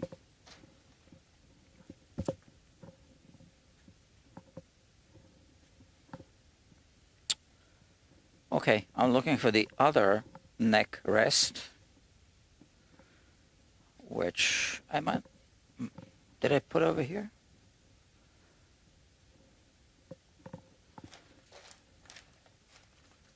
Come on, it's usually here. It's blue. Do you see it? Guys, help me out here. Oh, here it is. All right, so this is good, obviously, but for this job, I want to use this one. All right. You'll see why.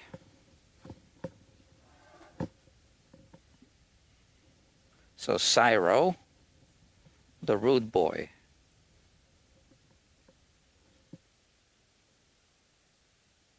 Okay. And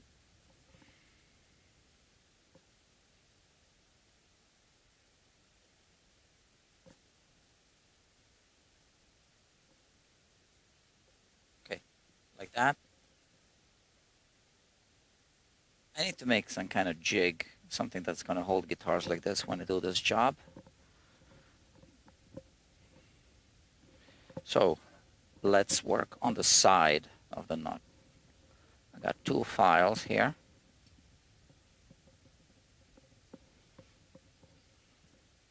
I put some tape, and I'm going to shape the side now.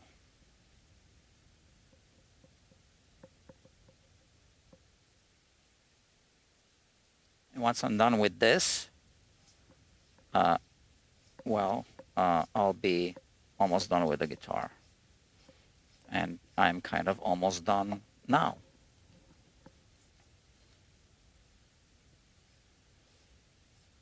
Because this shouldn't take too long unless this acrylic has the tendency to clog up the files.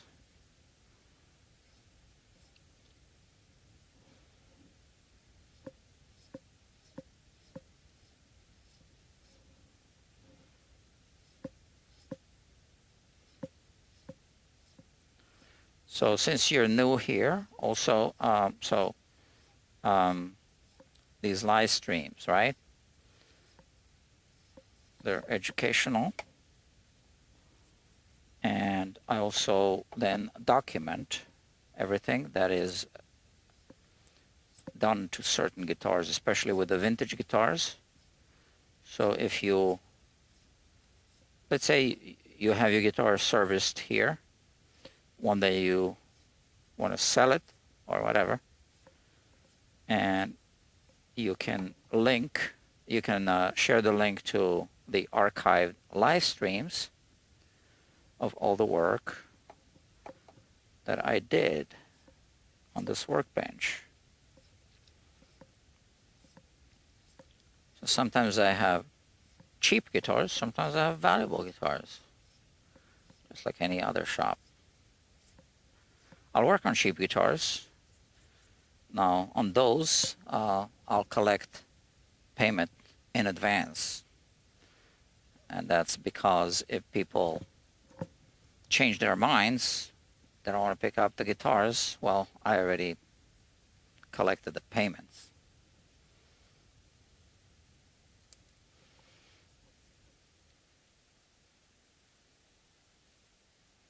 And every now and then I work for free also. In fact, just fairly recently I did a headstock repair for free. Because, yeah, sometimes people are nice to me. That never happens when people are not nice to me, right? So, but sometimes I just want to help someone out for whatever reason. If I feel that sometimes people just need a little help.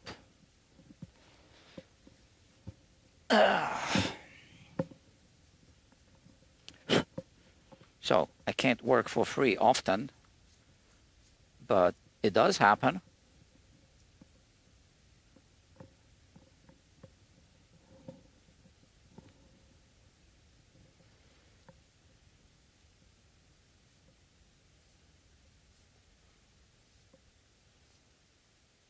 I also have an Instagram account, Guitar Quackery on Instagram, so check that out. Because sometimes I post on Instagram information and archives of interesting projects that I don't have time to post here or even on the main channel.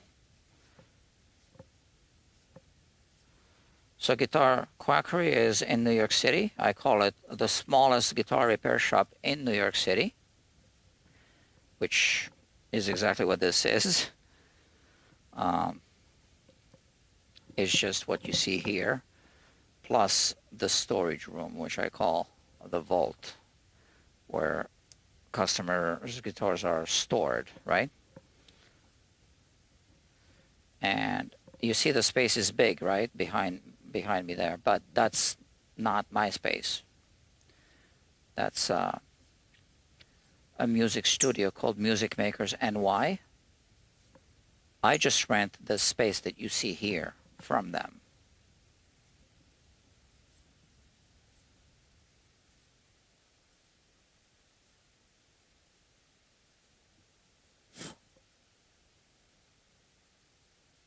And Guitar Quackery is known for, you see, guitar microscopy, and now also 3D scanning.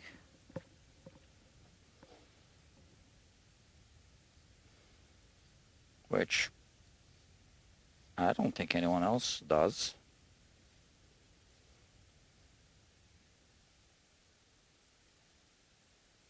Since you're here, check out the other channel, the main channel, Guitar Quackery. So this channel, again, is called Guitar Quackery Live.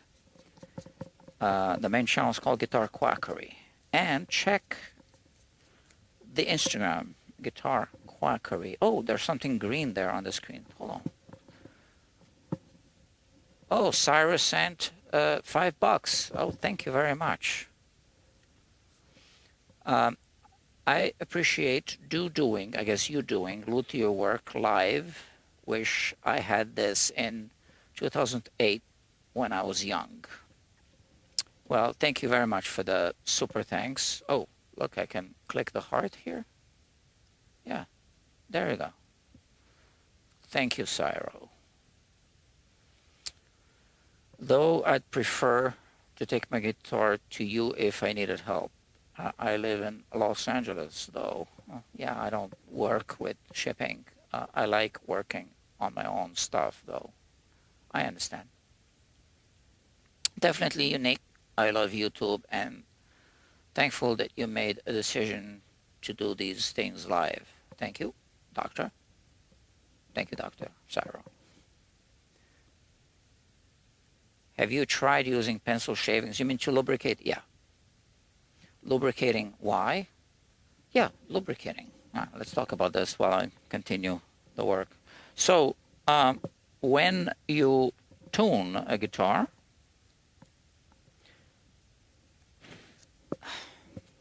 the string moves through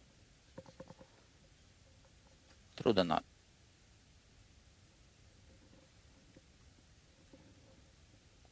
It definitely does.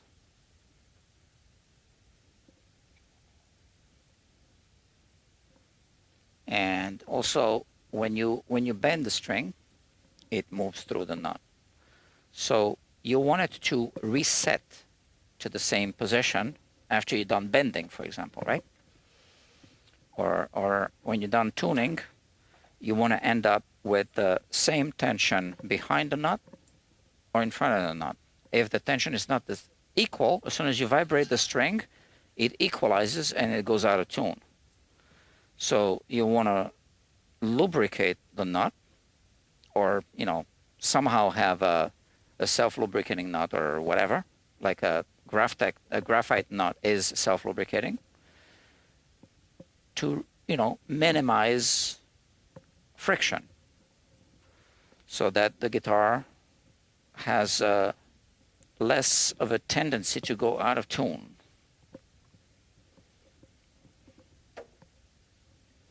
I hope this makes sense. So, Dr. Cyro, thank you again for the $5. I will use it wisely, spend it wisely, and most likely I'll spend it on some kind of equipment to further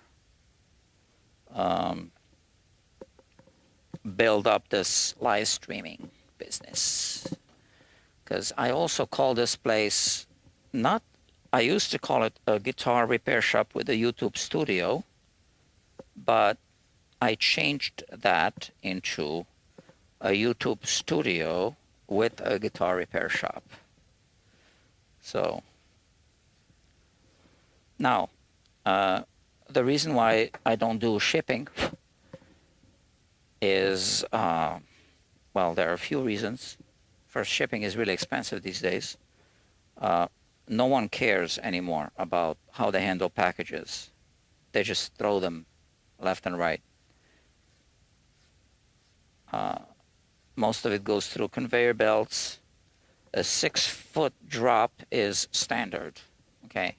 A 6-foot drop of your package or of another heavy package landing onto your package. That's standard.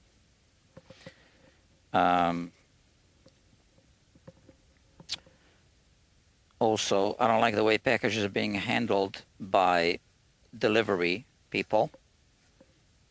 Like here, sometimes they just leave it in front of the door and they don't even ring the bell. All right?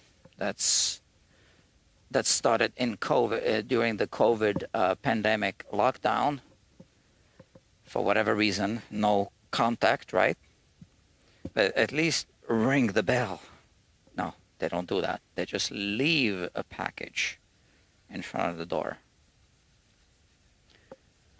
And also, I am in New York City, and like I said, this is the smallest guitar repair shop in New York City. I really think that's the case. So I gotta turn down a lot of work anyway, local work, because I simply don't have the time. And it doesn't make sense to turn down local work and then take work from other people who want to do shipping. It just doesn't make sense.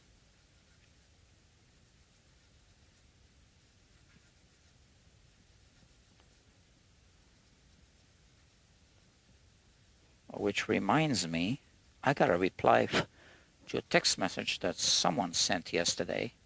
So he wants to have someone bring a very expensive guitar here. What did it say? Can I use a messenger service? Something.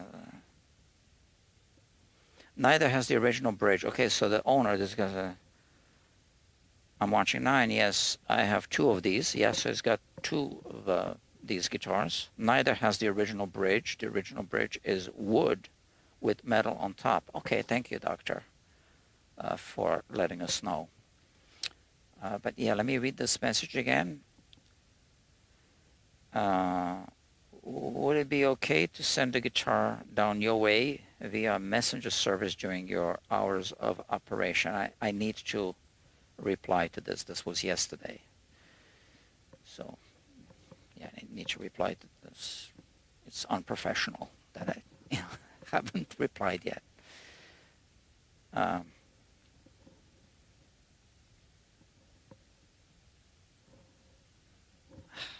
This is like 2 hours. Yeah, so you're watching. I'm not going to charge you for all the hours. It's just like a little too much.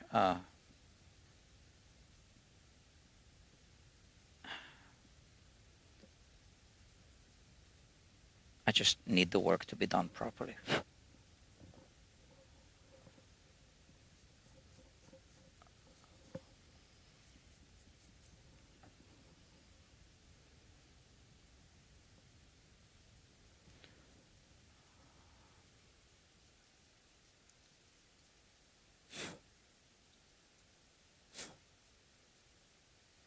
Okay. Yeah. Okay. Now just touch up the corners very lightly.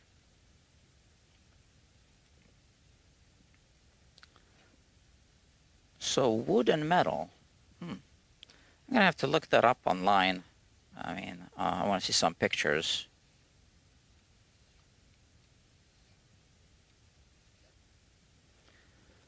Well, someone wanted to send me a Hagstrom guitar for free from I don't know where, but I did not accept. I think I posted this guitar on Instagram about a month ago. Just showed it, and someone said, "Yeah, I got one with a twisted neck. Do you want it for free? Just keep it." I did not accept that. Okay, good. All right, we're done with the nut. Okay, so now let's finish the setup.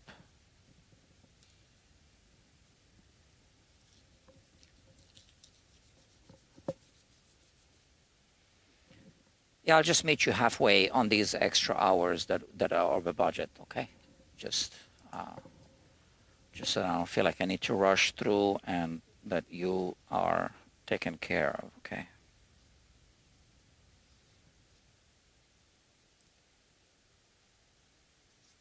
Because we did have a 5-hour estimate, but then that whole pickup business, well, had to be taken care of.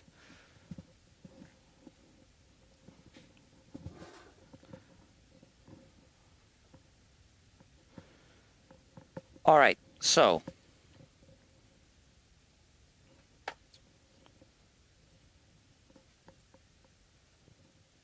it looks good. Hi. Now the string alignment is good. Let me see. Kind of. I mean, the pull pieces are not 100% aligned, but that's typical. Even Gibson or whatever, you know, those guitars.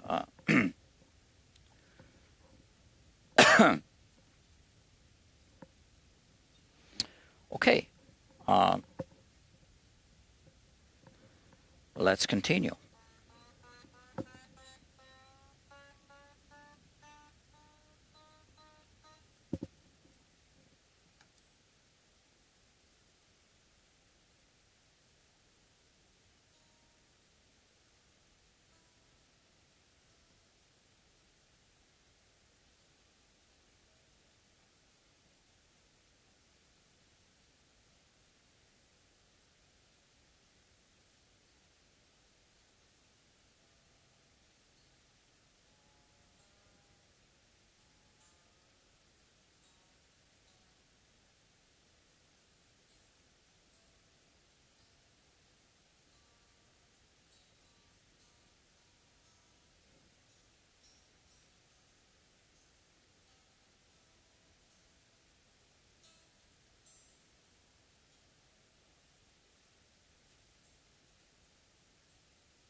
There's a hole here. I guess the owner knows about this, right?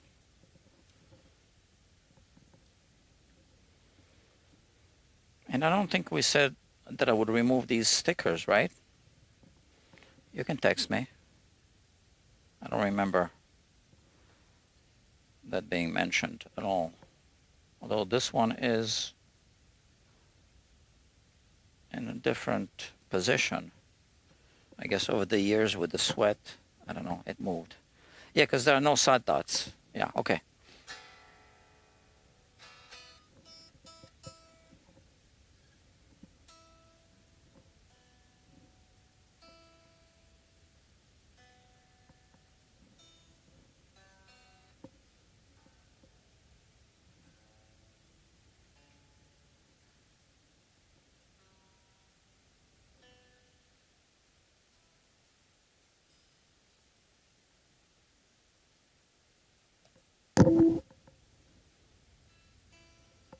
Okay. We'll let the neck do its thing. It just takes a minute, maybe. I wonder what this patch is at the back of the neck. We did look at this before.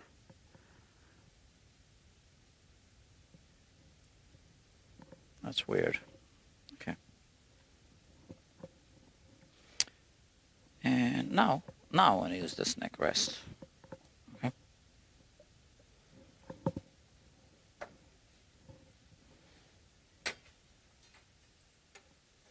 Yeah, there's this patch here. I don't know if the camera can pick it up. You can see it right there. It looks oval. It's like a wood graft factory because it's sprayed over, right? That's the factory spray paint. Well, that's how they made it. Okay, so we have a truss spread adjustment there. For some reason, I feel that this was already adjusted, if memory serves me. I don't know anymore. But these are now 11s. So let me see. 8 1000s.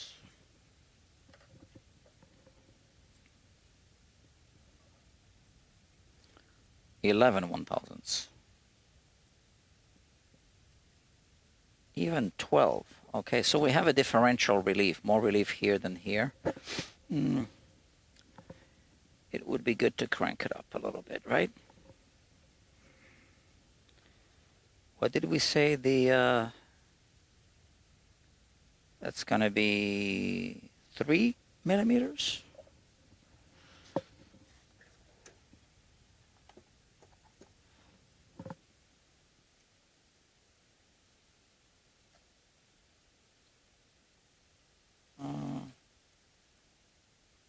That's a 3 millimeter.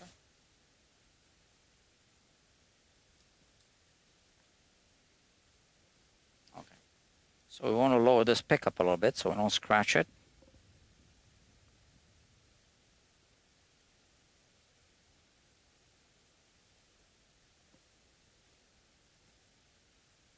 That's the one that I serviced.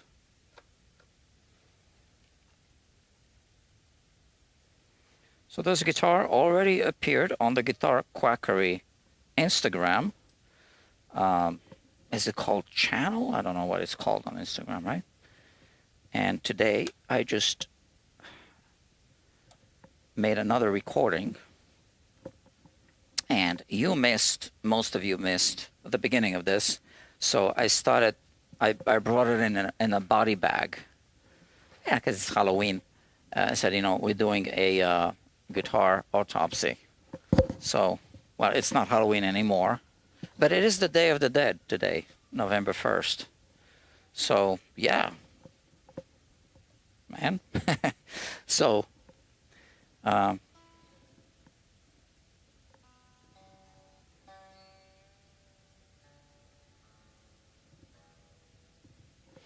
the thing is that this, I called it the breastplate, was off. So I did kind of like a guitar autopsy for the Instagram account.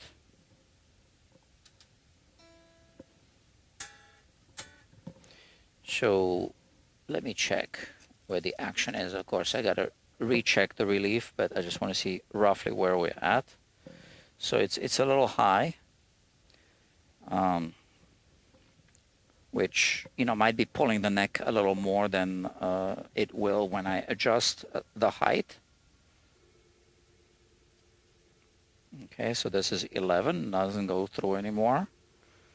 8 barely goes through, so we're good here. So let's lower the saddles, the bridge.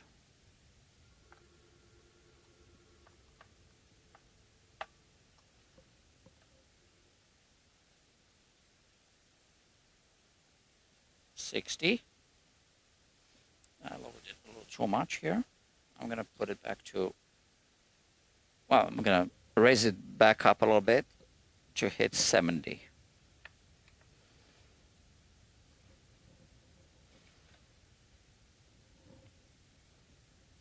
$75. Actually, I like that. All right.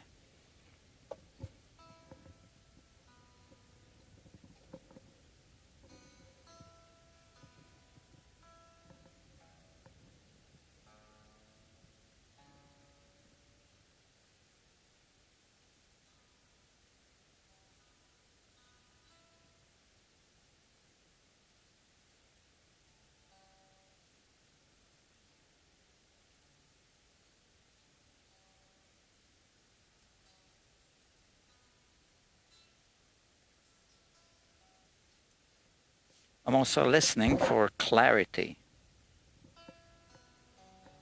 especially because this nut doesn't have a lot of like the strings don't have like a very significant break angle through the nut. And I wonder if I should, I think I should just lower this side a little bit more.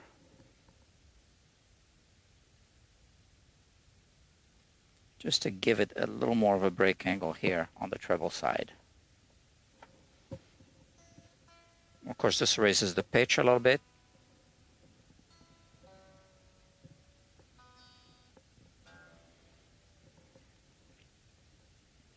So I don't need these anymore. Okay. So yeah, it's the smallest guitar repair shop in New York City, and also the best equipped guitar repair shop in New York City. Yeah. Show me one that's better equipped.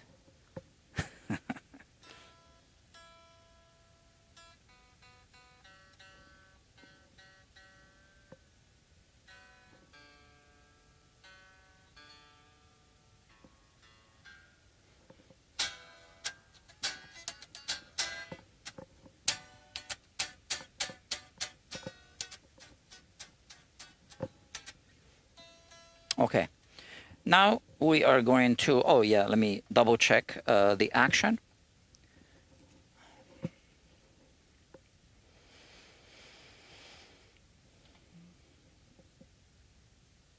I'm gonna,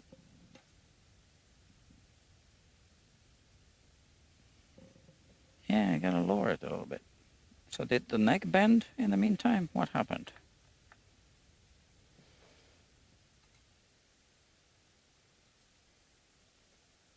I lowered it too much. Just a little.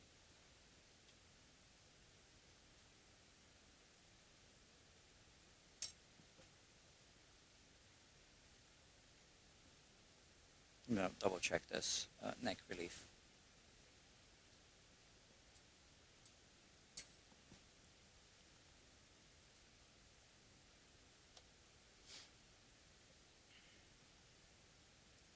So we had eight 1,000s here on this side.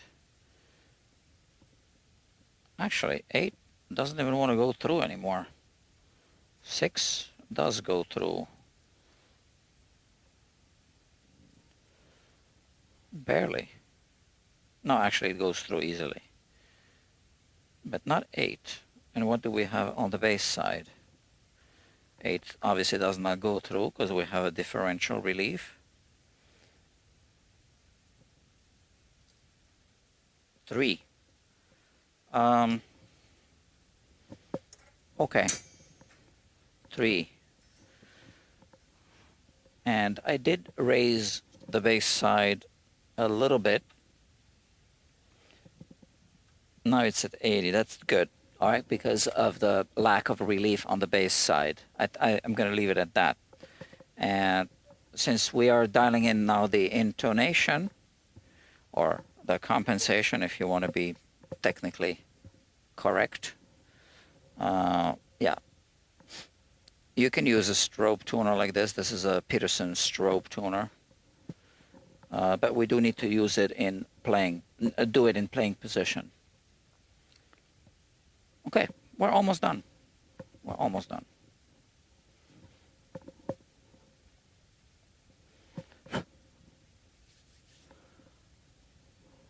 Okay, here we go.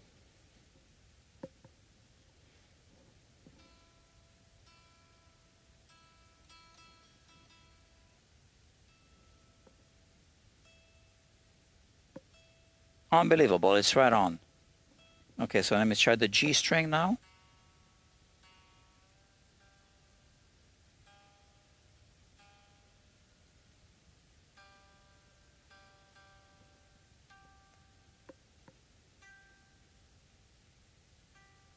Just a little flat.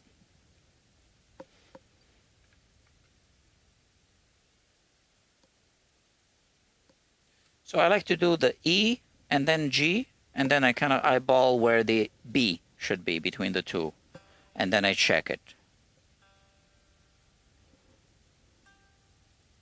Now it's good. B, just a little flat.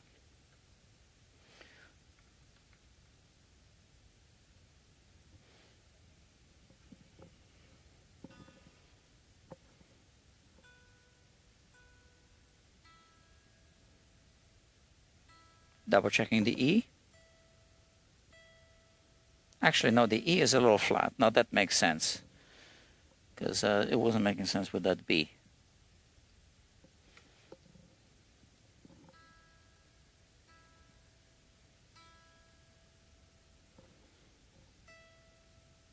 I think I bent the string a little bit when I was first doing it, okay?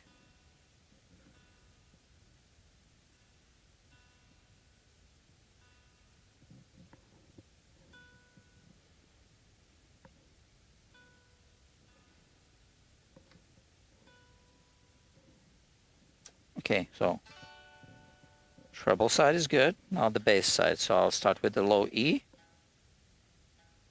It's a bit flat, right? So then we move the saddle in this direction.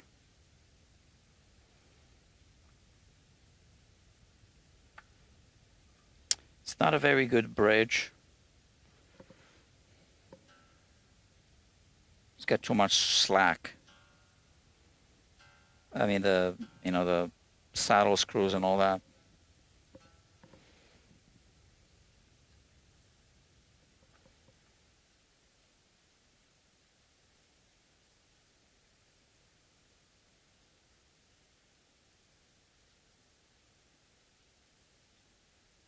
Now we're good. Now the D.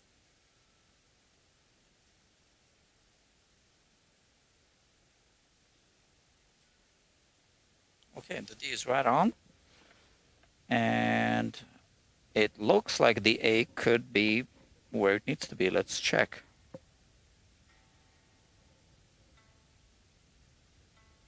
Just a little flat.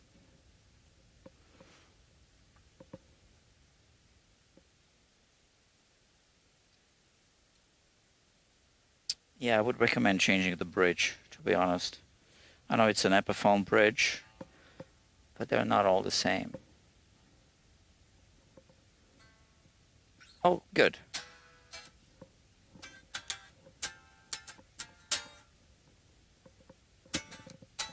So now we know that our neck pickup is too low, right? I lowered it to adjust the truss rod.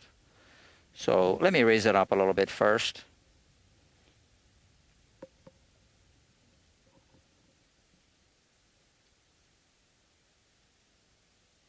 Visually, just where I think it kind of should be.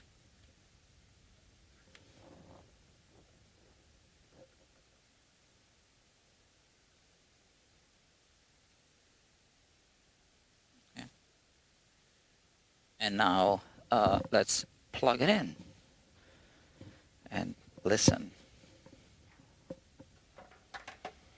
And that's, you know, the final adjustment.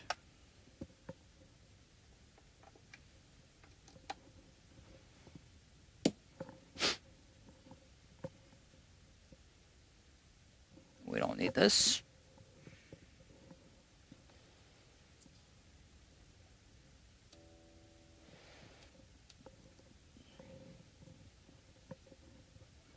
So, bridge pickup.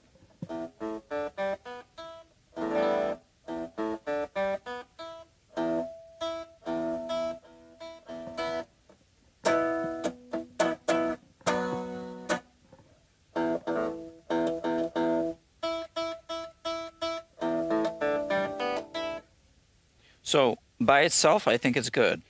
So now, well, this one's hotter, right?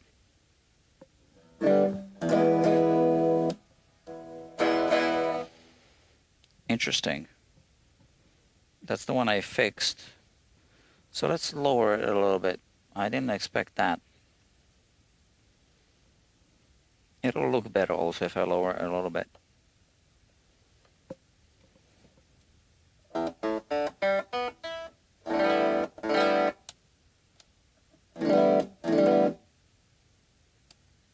Hold on.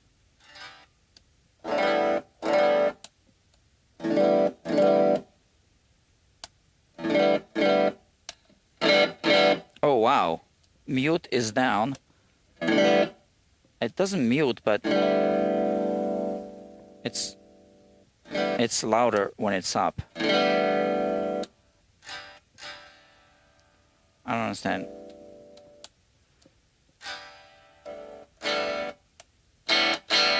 Yeah, so let's keep it up. Okay, tone works.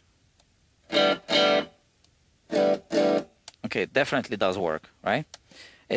I wasn't hearing it when I was using, you know, the fork, but now I definitely hear it. Okay, so with the mute up, which means not engaged,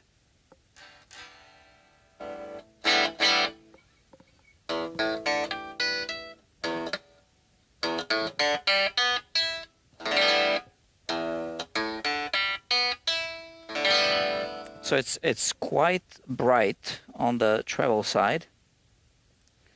So I just back it up a little bit on the treble side.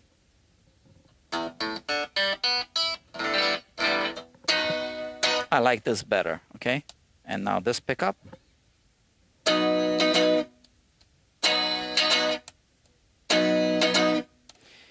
it still has more volume than this one. Now,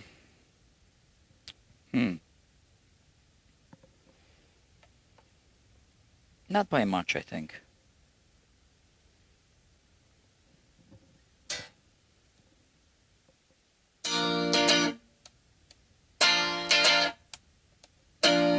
I think that's good.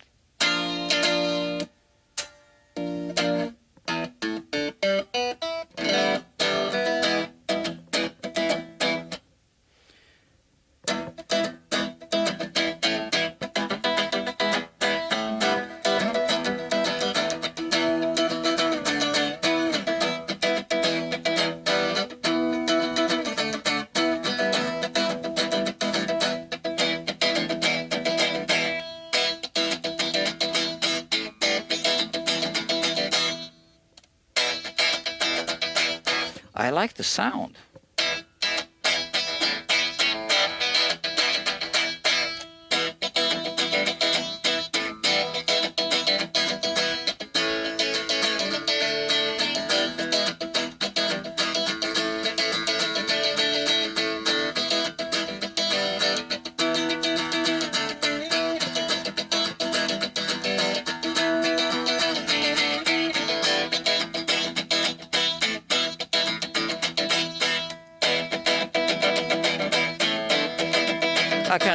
I can even switch quickly.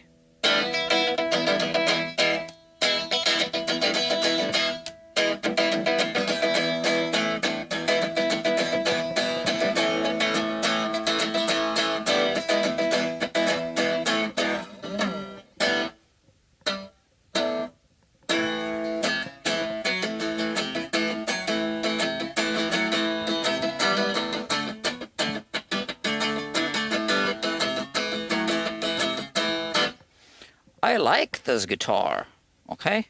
I really didn't see the potential in it at first in terms of sound. This is good. Wow. Yeah. I mean, I've played Hagstrom guitars, but not the vintage ones. So those are good pickups. Swedish engineering. Yeah. I like this guitar. Okay, I'm gonna keep it. Okay, friends. Oh, wow, lots of comments. Ooh, it lives. Yes, it does. Okay. It sounds juicy. It does. First E, then G. What? Yeah, so the B saddle is going to be between the E and G, right? So I dial in the E string and then the G, and then I can eyeball first where the B is going to be between the two of those, and then I check and I tweak. Same with the A string, right? So I do the D string, the E string, low E, position the A string between the two of them, kind of halfway, check and tweak. But if the guitar has a wound G, well, then it's different, right? I think you know that, right? Then the G saddle will be in front of the D saddle, right? So in that case, I would do G and E, kind of align these two, I mean the A and the D. So what did I say? The G and the E, yeah? And then the A and the D, eyeball it where I think they need to be, and then check with the tuner. Yeah, if that makes sense, right? Sounds pretty good. It does. Vintage sound, exactly. It's like a tally almost. Chicken picking, yeah. Except I can't do chicken picking. But really good sound. Juicy, yeah. I didn't know you had to do this in playing position. Yeah, so I do the intonation in playing position, because that's how the guitar is going to be performing, right? Because you are introducing slight variations when you do this. Now, when I do my neck relief measurements, I do it always the same way, which is on the bench with the neck rest as close to the heel as possible. Now, some people argue that to get the actual measurement, you need to do that in playing position. And yes, I do agree. But I like to use the blood pressure analogy. So when you measure your blood pressure, the doctor should tell you to relax, have your feet on the ground and not move, not talk, not eat, da-da-da. And then they measure your blood pressure. And you might ask, well, I'm not resting all day like this. No, you're not. But if we are introducing too many variables, then we don't really know how to measure your blood pressure. So if we always do it rested, that's always your point of reference. So same thing with neck relief measurements. If I always do it on the bench like this for every single guitar, then that's always my point of reference, and how the guitar works ends up working, right? Based on how I adjust the neck relief.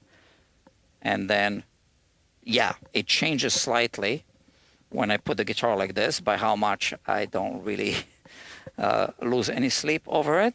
But the guitar works, right? That's at the end what we want. We just want the guitar to work, regardless if we measure our neck relief on the bench or in playing position. And the reason why I don't measure it in playing position is kind of difficult, right? You need to hold the guitar. You need to hold a straight edge that can damage the guitar. It's got sharp corners. And then you also need to hold a feeler gauge. So that's 3 things to hold and potentially damage the guitar. Now let's see how that would be done, right? So I'd have to hold the guitar. I'd have to put this here so that this holds the guitar. And then I'd have to bring this. Now this is heavy and it's got sharp corners. I'd have to put it like this. And now find my feeler gauges and say, okay, let's say 6 1,000s. Okay, so see how much work this is? To put it like this. And how am I holding this? And now try to see, where is this now? I don't even see on the other side of this straight edge, right? So it's very difficult to do it that way. And I always do it this way, just the same way that a doctor takes blood pressure. Always, when you sit down and you rest, I always do it like this. Simple. Always the same. Always the same method. So consistency, right? What you can't do is not be consistent, I think, right? Okay, friends. So 9 people watching, 6 likes. Oh, Dr. Cyro, you're on fire. Look at that, another $5. And Dr. Cyro says, definitely appreciate your sharing your expertise. Okay, you call it expertise. Thank you. Yeah, expertise. Thank you. Yeah. So Guitar Quackery is a consumer advocate channel. Guitar Quackery and Guitar Quackery Live, this channel. So I do this to so that people watching learn and they know. So let's say you don't even want to do your own work, right? Yeah, but with the knowledge, you can go talk to a tech and you then know if the tech is telling you good advice or not, for example, right? And when I do reviews on the main Guitar Quackery channel, those are all non-biased reviews. So no sponsorships from any brands that would somehow benefit from a good review. Now, I do want to get sponsors, but, you know, maybe a sponsor from you know, like I said, I do want to get a sponsorship from Music Nomad, but I'm not reviewing that, right? If I review a guitar, Music Nomad has absolutely nothing to do with that. But I also want to get sponsorships from other brands. Like I'm trying to get a sponsorship from the people who made this jacket, okay? Because people have been asking me about this, okay?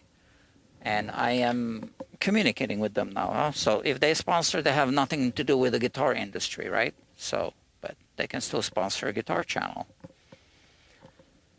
It makes sense. Probably making less money off of the sponsorships, but at least they keep the channel consumer advocate, right?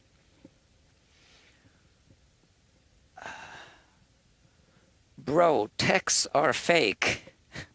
What do you mean fake? They're AI?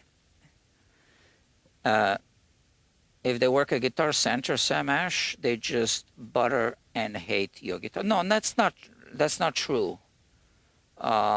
It really depends. Okay, which Guitar Center? So let's say I bet I've never been at the Guitar Center in Nashville, but let's say Nashville. I'm sure they only hire really good ones there, right?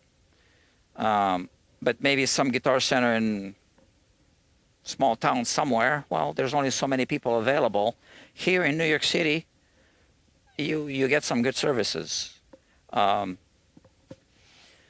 you're showing us your you are doing and you seem passionate. I am passionate. We need more people like you. Thank you very much. It's true, bro. LOL, no. Okay. Yeah, so that's that. Friends, I need to go. Oh, I need to recharge my battery here. Thank you so much for your company. Now it's 9:30. I wanted to work on a bass. Now that's an interesting project. Here I made these extendos for a bass.